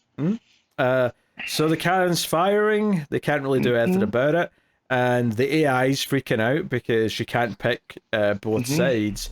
It doesn't know what to do. So the end of this issue is like reality's breaking down, everything's turning white, and the AI says it might be too late, and Kate says, then we're done, it's over. But then the last part is the AI saying it's never ... and it just goes white and it says next the end. So I suspect whatever this next issue is going to be, one, is going to be weird, because I assume that, but it does feel like the AI's probably done something here in the last moment before reality's wiped to do so. Like, because whatever happens, I expect reality will be fine at the end of the last issue. It's just a question of how we get there. Yeah, it's how we get there and what it does to Kate and Luke. Like, are they going to remember this time as the outsiders? Oh, sure, yeah. Right? Is this the trauma that's going to inflict them to turn them into true bats? Right? Because they it looks like they're preventing a crisis, right? So, but yeah. Yeah, I did like when Kate comes out with the book and says, we've got a crisis. And because it's a DC book, that's got a very specific meaning. But to be fair, a canon try to wipe out the multiverse is a crisis. It is. And we got red skies there at the end, too. So, like, it's right on, But I do like that it seems like Colin and, it's Colin Lanzing, or, Kelly and Lanzing. They seem to have an idea from the start. Now all the pieces are falling into place. And like you said, it's going to read probably together a lot better than month to month, which I'm finding by reading through Planetary right now. If I had to wait for those issues for Planetary, it would have probably driven me insane. Because there's so much that's going on. So it actually worked quite well month to month for most of the run because they were very standalone issues. But now that we're getting to these last couple, and it's bringing back elements of almost every issue, this is where it feels like, this would have been better to read it in one chunk, because now it's bringing back things that we read like 8 months ago. But still, it feels big, it feels bombastic, it feels like we're about to get some kind of, it feels like Kate and Luke are about to meet the architect from the end of Matrix Reloaded or something like that. That's the way it feels like going into this final issue. Oh my god, do you think they're going to pull a Morrison and they talk to the writers? Oh, it wouldn't shock me. Yeah? It wouldn't shock me. Because we're dealing with canon, what is canon, what wasn't canon, right? And what makes it through and what doesn't. And you're introducing this vampire baby as the bullet to end everything, because he is the end of all things, right? So, yeah, I wouldn't be shocked. Yeah. Or maybe we find out this was always out of the current continuity, and this is just what gets Luke and Kate into current continuity or something. I don't know. Could be. I don't know. Because when was the last time Kate was around in like a regular Bat book? It's been a while. She hasn't had a big moment in a while. I want to say she was involved with the tower, right? Yes, she was in the tower. Yeah. So she had stuff to do in the tower, and that's the last time I remember seeing her. That was like 2 years ago now, though. Yeah, because Luke had stuff to do with that too, I believe. Because they were still but it's been a minute. So, but I do like using all of these characters here too. The Jenny Hex and Jenny Crisis. Bringing them back around as well because of what they represent too. Because those two, well, not Jenny Crisis necessarily, but Jenny Hex always felt like a loose end. So for her to show up here, I swear you're just saying Jenny twice. Jenny and Jenny. No, Jenny and Jenny. Jenny and Jenny. That's what I said. No, you did. You said Jenny and Jenny. Jenny and Jenny. Jenny. Right. Like if you drink something and it tastes like a pine cone, it's Jenny. But if you like Forrest Gump's love was Jenny and Jenny. Actually, it was Jenny. Yeah. But if I said it like that, then it doesn't. Anyways, we should rate this. Yes. What are you rating it? I'm gonna give it an 8. Yeah, I'll give it an 8. It's a solid issue. I like how big and bombastic it feels. Seeing the big monster again was fun.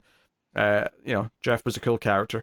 So, all right. DC versus Vampires, World War V issue 1. Matthew Rosenberg writing with Otto Schmidt on art, which was the team in the last run as well. At least for the back half, obviously, Tynan was involved in plotting at least the first half of that. So this was interesting going into it because that book had a really strong first 6 issues that were really fun. Doing its whole Elseworld, its own lore, all that stuff. Very, very deceased, but with vampires and yeah, that sounds like fun. And then the back half was a bit of a slog. It felt like nothing was happening or going anywhere, and that was it. So, curious getting into this to see if, like, okay, now this time Rosenberg's on it his own from the start. Maybe he's got a better plot in mind, a better idea, rather than just trying to throw something together to end it kind of thing. And this issue is probably better than his standalone issues or single issues from the back half of that original book. Nowhere near as good as the first half of that book, though, either. So it feels like the sort of thing where I'm down to keep reading it, but once all the new books start launching in October and November, it might get hit the chopping block at that point. But to go through it here, it starts off with a flashback to 9 months ago, with Gail and John, the Green Lanterns, like coming back to Earth and being like, "What's happening? Why is it like all winter? It's meant to be like summer right now." And they've both got beards, which is interesting. So we got bearded John Stewart and Kyle Rayner. Okay. They're greeted by Blue Beetle and a couple of other characters. Which Blue Beetle? Is it Ted or Jaime? Jaime. Okay. And they're like, "Hey, what's going on here?" And it's like, "Oh yeah, like you were gone when it all went down. There was a war. Like you know." And they're like, "Where's Hal?" And they're like, "Oh, sorry, Hal didn't make it. They killed him early on." And it's like, "Wait, who killed him?" And then turns out Blue Beetle and his cronies are all vampires, and they say, "The humans!" And then they attack Kyle and John, who, lantern up, try and take all the vampires on, including John turning into a rhino and Kyle riding on his back in like a night suit. So that's a thing. I don't hate that. Yeah, of course not. But then Vampire Wonder Woman shows up, comes in, and basically, helps kill both of them. Kills Kyle first, stabs him through the back, and then John tries to get away, but then an elongated man just eats him as a big snake. John does break out of that, he sort of makes him explode from the inside, but then all the vampires just pile on top, and then his ring leaves his hand from the pile of bodies because he's dead. So yeah, the book opens with Kelly and Kyle and John. I don't know if they've killed Guy Gardner yet. I don't remember if he was in the first book, but he should be. But you know what? Elseworlds and killing Guy Gardner's been a thing, so yes. we'll let's just make it right now until Rosenberg proves us otherwise. So Damien is a vampire, if you remember, but he goes against the other vampires. So Queen Barbara is running Gotham, and we know that Barbara's got a truce with the humans, and there's a peace treaty, and Gotham's vampire territory. But Damien's been killing vampires when they're on the road, along with Kate, Batwoman, who's also working with him. She's also a vampire. So the humans, though, led by Oliver and Dinah, Constantine's there, and a couple others. Tally is there. Vampire Gorilla Grodd comes in with Constantine, and he's there to give a message from Barbara that Damien's been killing their kind, and they want the humans to deal with it because, he's on their side, kinda. And they're like, "What are you talking about? He's a vampire. He's one of yours." But they want the humans to deal with it. And a lot of this first of all, Talia is conflicted because this is their son they're talking about. But a lot of this just boils down to Oliver feeling really weird because he's like, we've been in this truce for a while now, and it feels like Damien's the one thing who's still fighting the evil, and we should be helping him fight. So he wants to fight the vampires, but everyone else wants to keep the peace treaty alive. So that's going on. There's also the big thing that's going on with this baby that Barbara and all the vampires want, and he's being protected by a vampire who's been attacked by other vampires. And then some Batman shows up and kills the vampire from behind by stabbing him through the chest with a sword.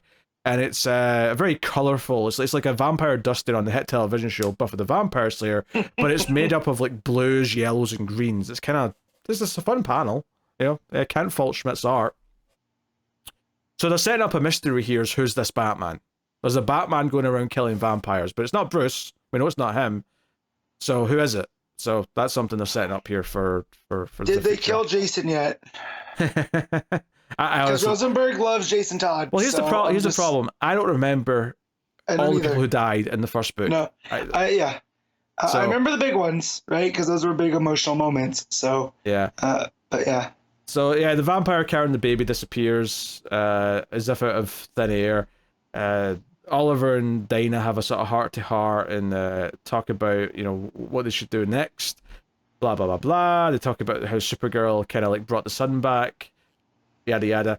But anyway, we find out that Barbara and the vampires have been farming humans, and that's against the peace treaty, so they want to keep that in the down low. They also really want this baby, right? And they don't want the humans to know about this special baby. But Damien seems to know about the baby. So the baby's the MacGuffin. The baby's the thing that everyone's going after. Maybe the baby proves the whole human farming thing. Maybe it's something to do with that. The baby's like a breeded human or something. And there's something that proves that. Or maybe there's like a cure to vampirism. Or something like that. Born in this. But yeah, at the end of the issue, Hush shows up and like surprises Barbara and basically like stakes her and sets her on fire, and the final page is like Barbara like a falling comet off the side of the skyscraper she was on. So Barbara seems to be dead based on these last couple pages.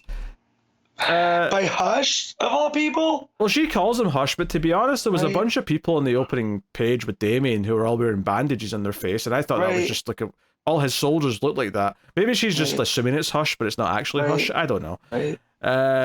But yeah, it was okay. Like it's it's setting up some stuff. It's got. I wasn't expecting it to be a longer issue though. It was like a like a 30-something page book. As opposed to normal size, so it did go on a little bit longer than expected. The art is mostly gorgeous. I can't fault that. The bad taste of the last 6 issues, though, definitely was still lingering a little bit. And I'm like, I'll probably read the next one, but if I don't, it's just because there's not much enthusiasm. Like, I don't hate it, but with all these other books starting soon, it just kind of feels like it's going to be this extra burden once all these Absolute and All-In books start kicking off in October. So maybe it'd be better to just call it quits now, sadly.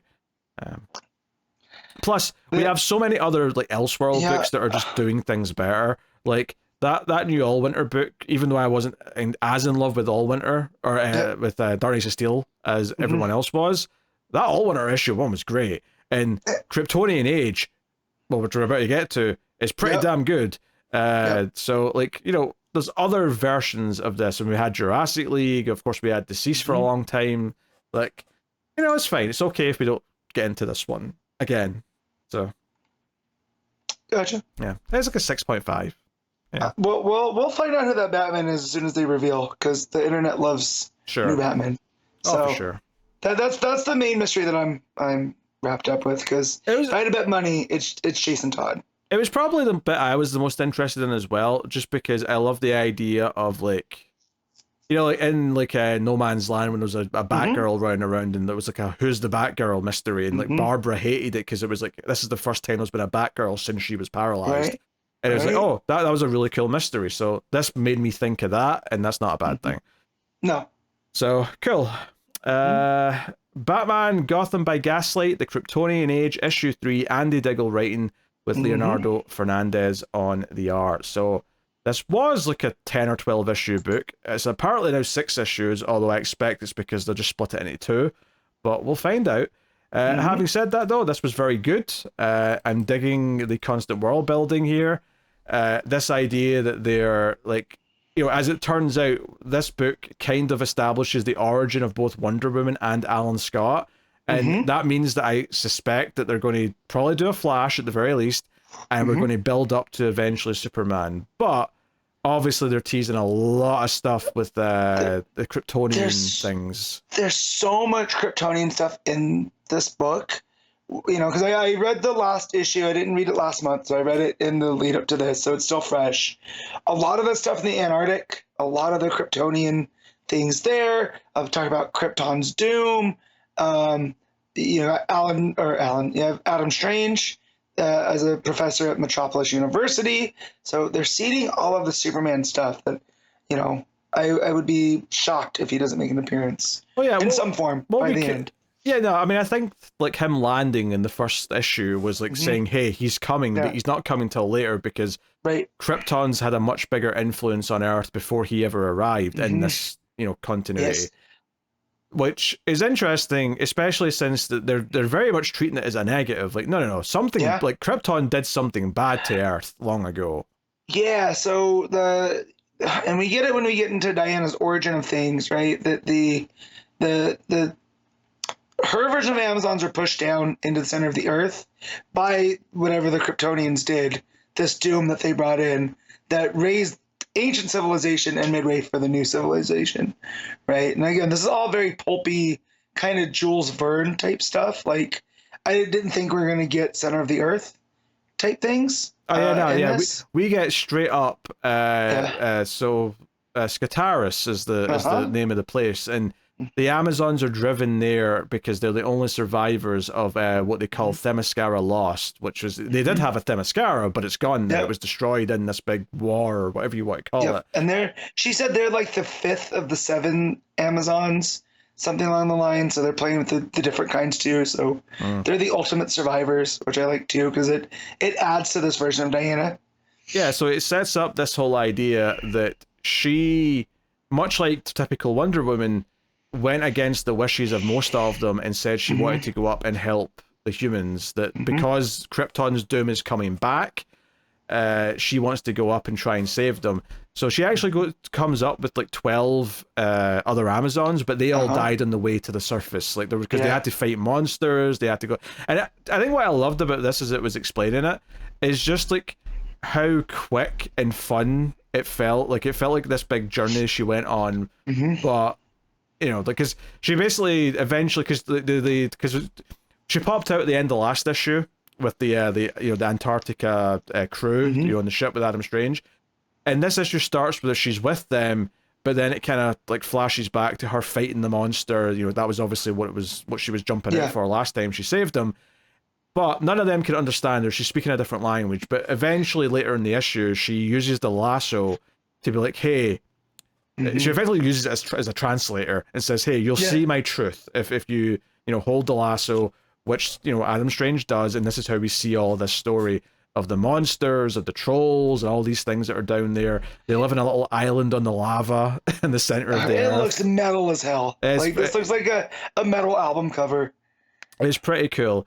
So yeah, just to quote this exactly here, the doom of Krypton, which unleashed the horrors of the other world, shifted Earth's magnetic poles upon themselves, which makes it sound like the North Pole became the South Pole and the South Pole became the North Pole. Which is a big thing in old pulp fiction from back, like early science fiction. That was a big thing they were worried about, was the poles flipping and reversing. So I like that they're playing with that.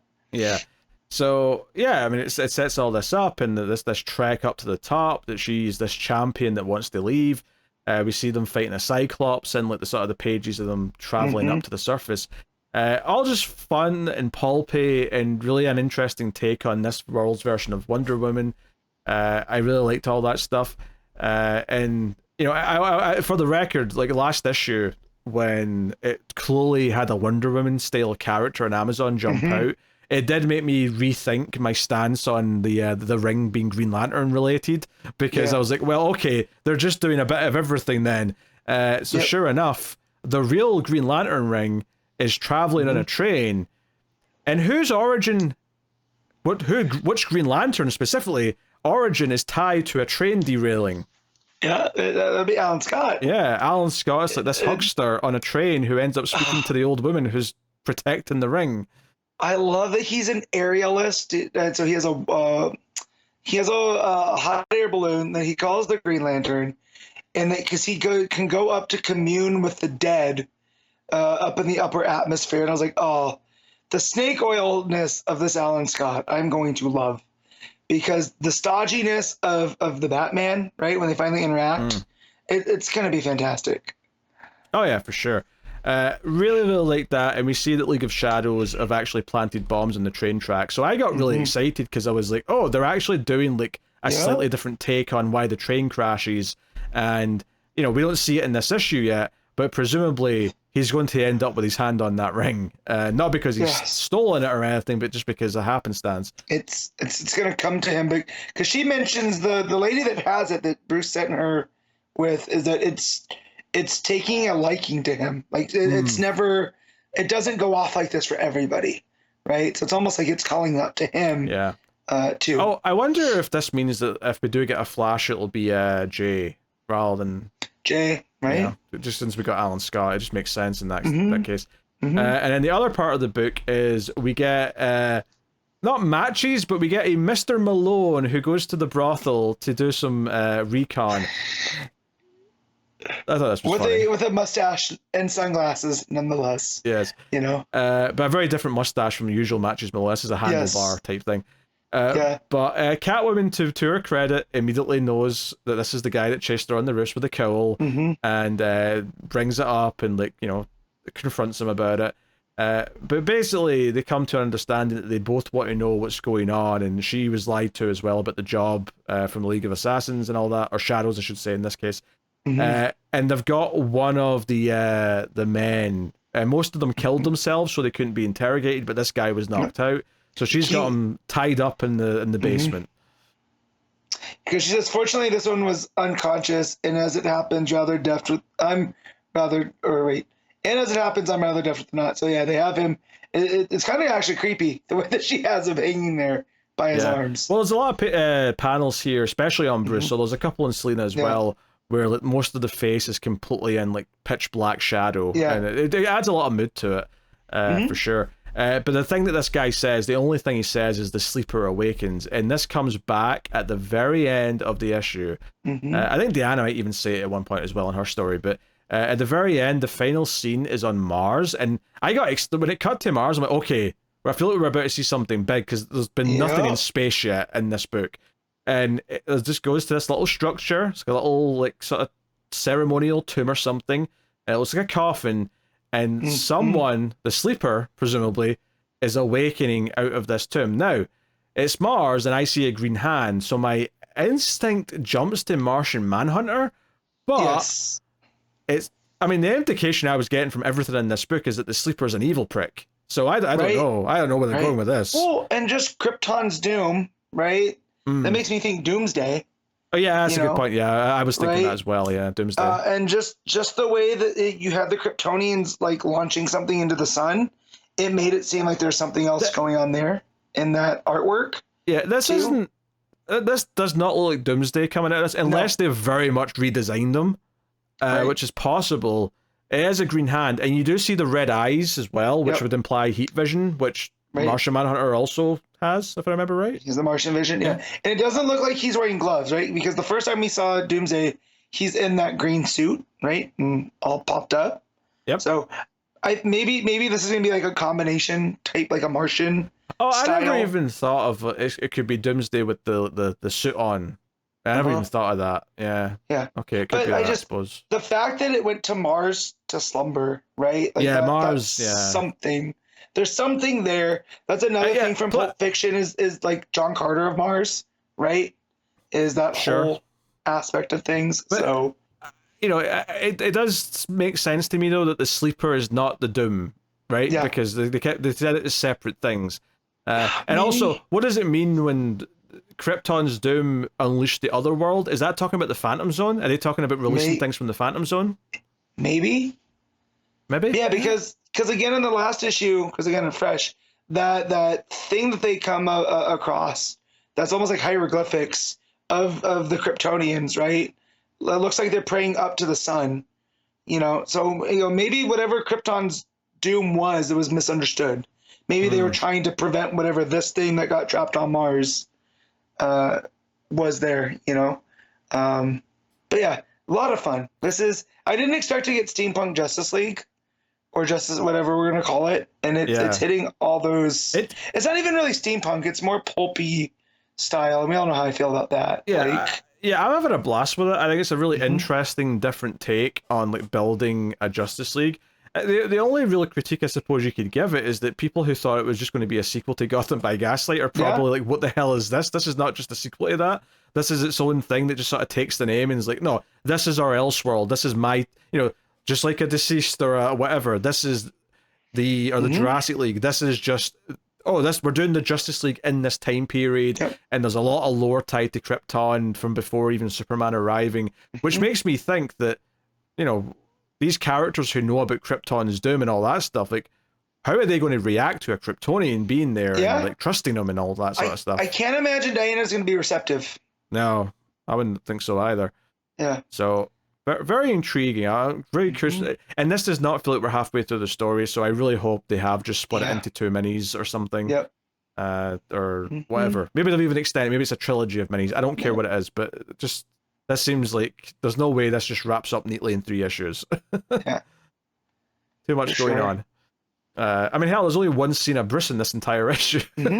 So, yeah, but very good. The art's solid as well. I really enjoyed all the stuff in like the core of the earth and like coming through and all the monsters was a really cool, but very different from all the moody stuff in Gotham with like we're all being kind of polite, but we're at a brothel and it's kind of a bit of a sinister vibe. It's that Victorian kind of era where everyone's, buttoned up too much. Versus, of course, like all the stuff. I mean, maybe more so last issue with the intro to the Antarctica stuff, but that felt like a kind of old school horror story of like going on a boat into the unknown kind of thing. And then likewise, just cutting to Mars like it did, and all that red just kind of felt so like it really felt impactful because nothing in the book had looked like that yet.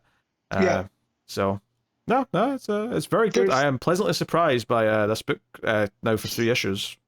Yeah, there's one page where they talk about Diana coming up through, right? And they talk about the survivors of the Mascara had long eschewed, right, all the unspeakable science of the Kryptonians. And it shows them as they're going down into the center of the earth to Skataris. And that goes opposite of the stuff that we saw with Diana and coming up through that. And so just the way that those pages counter each other is really nice. Yeah. Yeah. Also worth mentioning, when she uses the lasso on the monster at the start, the monster seems to think Amazon's killed its its offspring, and Diana assures her that they didn't. But I'm bringing it up because it may be an important plot detail later. And because she says that I'm bound to the truth as much as you are, so while I'm holding this, I can't lie. So there's other things going on here. For sure. Kind of loving it, actually. It's really good. So, really interesting book.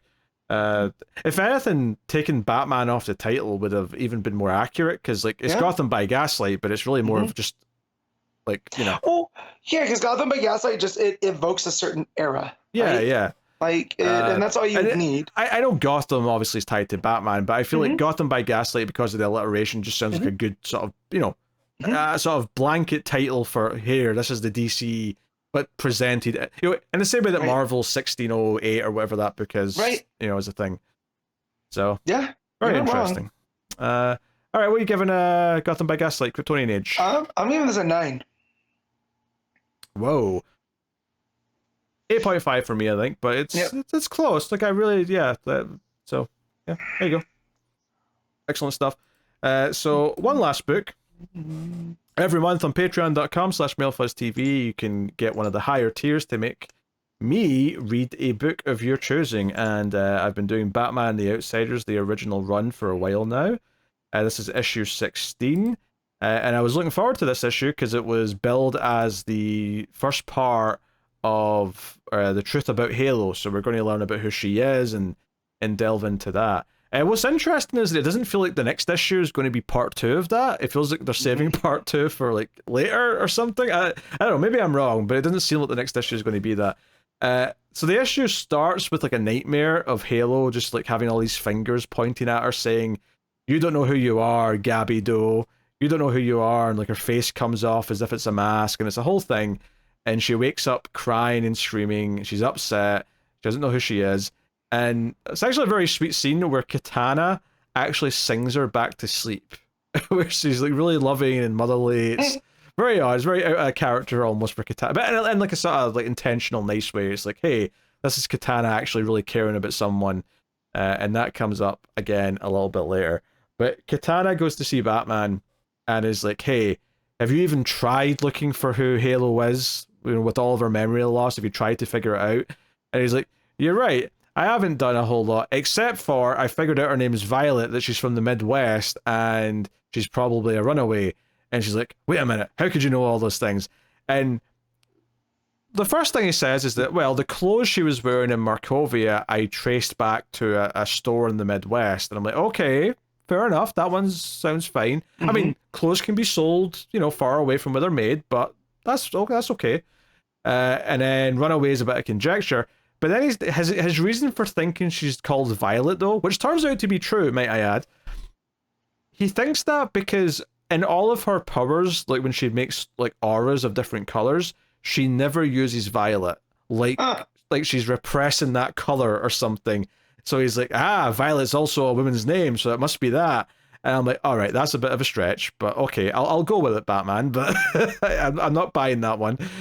But yeah, he's actually hired Jason Bard, who I was not expecting to show up, as a PI to go and investigate this, this town in the Midwest and try and find out who this girl is. And Jason Bard quite quickly goes to a high school and looks through the yearbooks, and turns out in the class of 1987, there she is. Halo's there. Violet Harper is her name. And he goes and tells her parents. And this is all happening very quick. When I'm enjoying this, because I like when this book really delves into its characters and what they're going through. The fighting can be fun, but it's really when it's advancing the character stories that I'm really having a great time. So Batman gets all of the outsiders to like come and sort of have a meeting, and he's like, we've got something to announce concerning Halo. And she's delighted to find out who her parents are. There's a great panel here where they're all looking up at her because she's flying in the sky out of happiness, and Batman's got this big smile on his face. It's really quite an interesting expression on Batman's face. I had at least a little smirk at it myself. But he's like, yeah, I'll take you to see your parents this weekend. And Halo's like, please, can everyone come with me? I want all my outsiders to be there. And they all say yes, except Rex. Metamorpho says he's got some personal stuff to do, so he's going to sit this one out. And his thought bubble just says, yes, I will see Sapphire. Because that's always what Metamorpho wants to do with his time. So one of the interesting details here that I wasn't expecting is that we get a little quick couple of panels with her parents, where the mom's very excited that she's coming back, and our daughter needs us, it's going to be a great thing. And the dad's kind of skeptical and says, oh, I hope it is wonderful. And he then drops this line where he says, but she's broken her heart so many times before. And it starts teasing this idea that whoever Halo was, or whoever Violet was before she lost her memory, might not have been a great person. And it's an interesting little wrinkle to throw in, that, maybe she ran away a lot, that she was getting into trouble and stuff. And it's very unlike the Halo we know. So, yeah, this because it doesn't come across as they're evil parents and the dad's an asshole. It comes across as a dad who's been through too many disappointments with a troubled kid, and now is, upset that his wife might be getting her hopes up.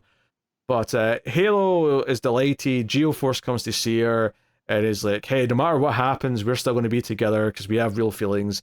And they have a big smooch. It's the whole thing.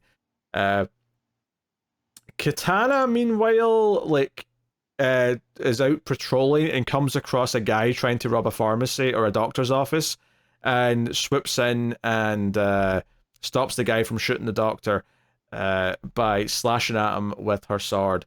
And the doctor then chastises her for it and says, hey, help me get this man on the table so I can save his life. You've punctured his lung. And Katana's like, wait, why? I helped you. There's a great panel where she's like sort of like right in the doctor's face with like a really mean look, being like, like, it actually, do you know what it looks like? It looks like that poster from Alien vs Predator, where like the alien's up high and the predator's down low. Okay. And they're just like staring at each other like, grimacing. But yeah, what is kind of selling here though is this idea that Katana's actually feeling conflicted that Halo might be just going to back with her parents, because she's kind of like formed a bit of a bond with her. She's become this big sister type character, and now she might be losing Halo entirely. Halo might just be going to live with her parents, and that'll be it. And she's kind of feeling a bit sad about that, angry even. So Metamorpho goes to see Sapphire, and he's worked with Dr. Jace, who's given him a device to counteract the Orb of Ra, which can deal with him. And of course, Simon Stagg's got one of those things. So he comes in with this thing strapped to his chest, but he sneaks in, speaks to Sapphire, and they start making all sort of lovey-dovey comments at each other. And we see a little like a bug that Stagg's put under the chair. So the very next panel is like him listening to this conversation, and he's like yelling for his henchman. What was his name? Java, sorry. And Java's upset because he's like, oh, I thought with Metamorpho out the picture I had a chance with Sapphire. So he goes running in to try and fight him.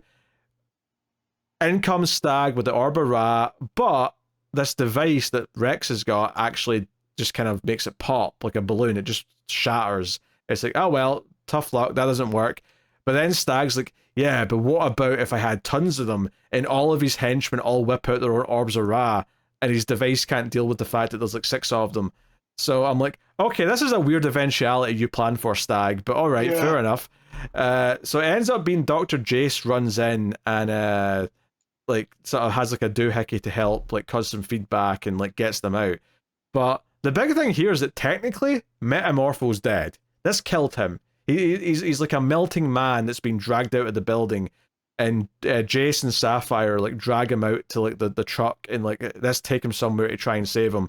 And Sapphire's like, wait, you said he was dead? And she's like, yes, I mean dead for a human, but he's not a human anymore. So we can probably bring him back as long as it doesn't take too long.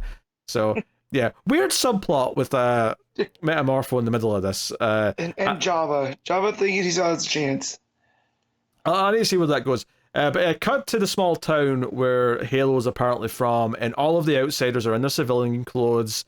And as soon as they land, and like Geoforce is trying to like make Halo feel great, she's like, "Oh, it seems like a nice small town. Reminds me of Markovia."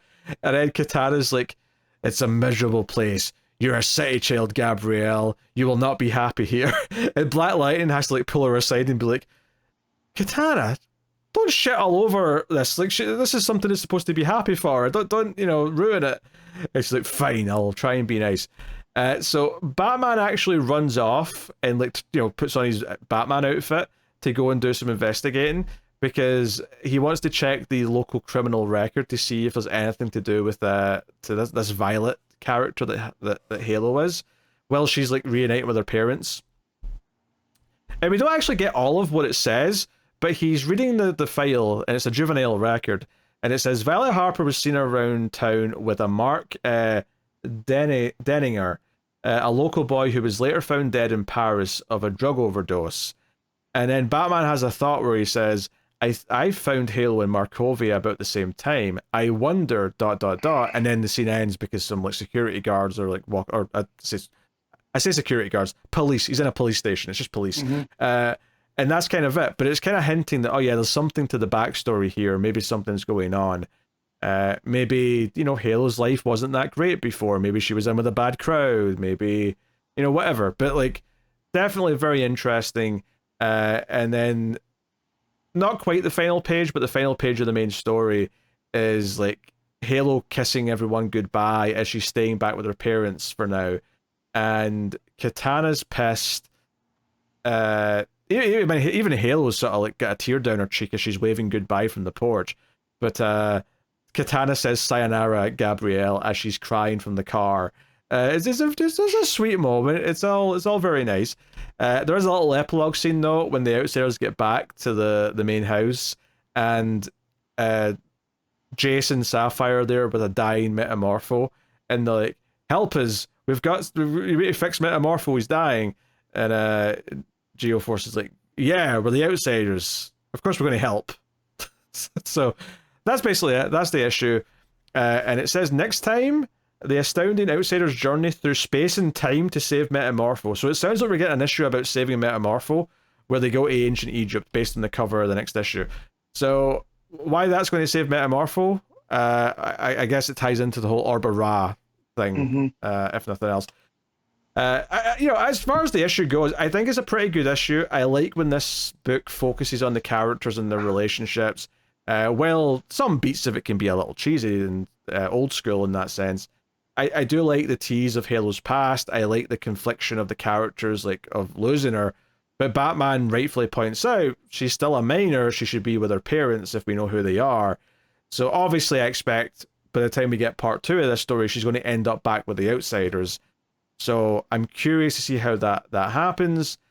The fact that we got a scene of the parents when they were on their own, so it's not like they're just actors pretending or anything like that, makes me think, okay, they're really our parents, seemingly, but I don't know.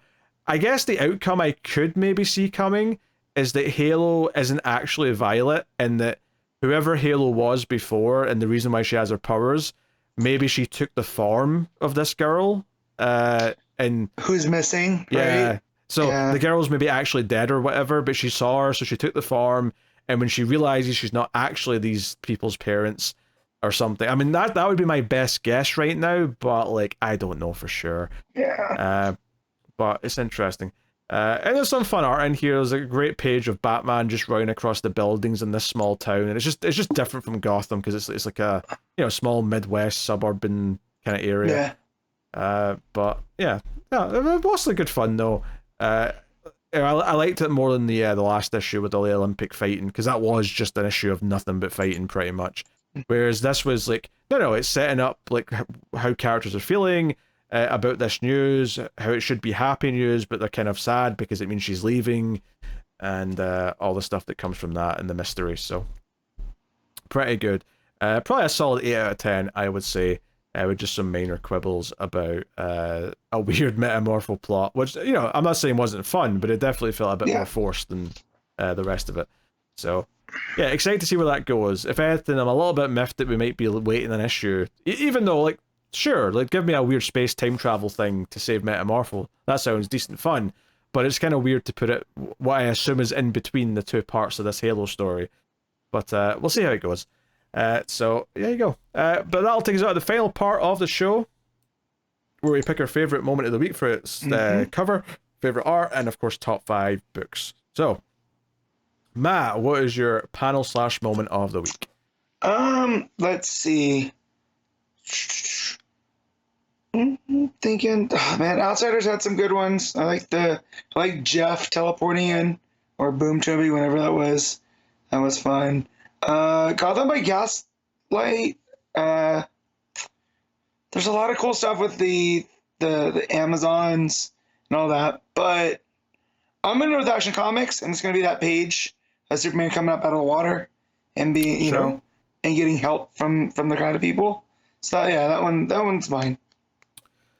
What am I picking?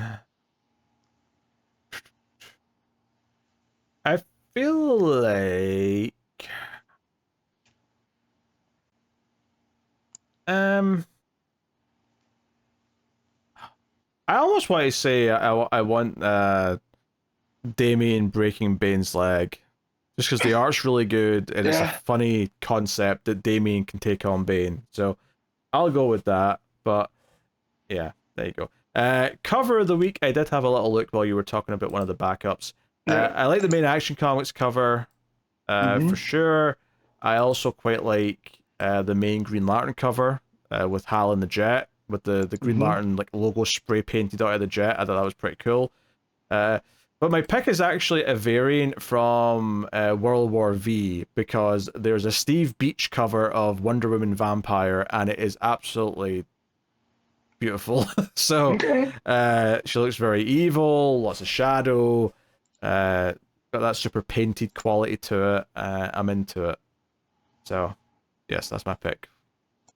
Yeah. What are you going for? So there's a Francavilla variant for Gotham by Gaslight that's got Wonder Woman looking down the maw of that creature she was fighting. I think it looks really cool. There's a Chris Somney Green Lantern that just is the traditional Somney style. You got Hal making a Green Lantern symbol, and that it just looks really good, very classic. Well, Somney's gearing up for his first DC book soon, so he's prepping. Taking some. But mine's going to be from Action Comics, and it's going to be the Dodson's variant.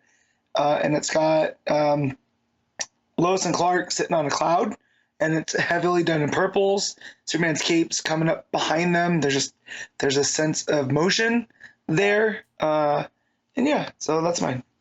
All right, cool. Art of the week? This one's a little bit tougher because Barrows' art and action was pretty good. Outsiders, Carey's always really good. But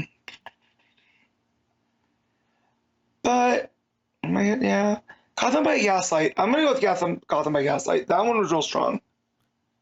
That's probably one of the better ones. Like I'd probably pick that if it wasn't for Ferreyra on Batman and Robin. And maybe I'm just still delighted to see Ferreyra back at DC, but it was just a delight looking at that. But yeah, Gaslight was definitely my number 2 for sure. So that's cool. All right, Matt, top 5 books. All right, 1 is Gotham by Gaslight, 2 is Green Lantern, 3 is Outsiders, and 4 is Action Comics. My number 1 is Gotham by Gaslight. Number 2 is Action Comics. 3 is Outsiders. 4 Green Lantern. No, 4 Batman and Robin. 5 Green Lantern. Yeah, I feel about that, I think. All right, there you go. So I will now tell you what's coming next week from DC Comics. We have Nightwing 117, World's Finest issue 30, Superman 17, Wonder Woman 12, Titans 14, John Constantine Hellblazer Dead in America issue 8, Green Lantern War Journal issue 12, which is the final issue of that. We have Darkness of Steel All Winter issue 2.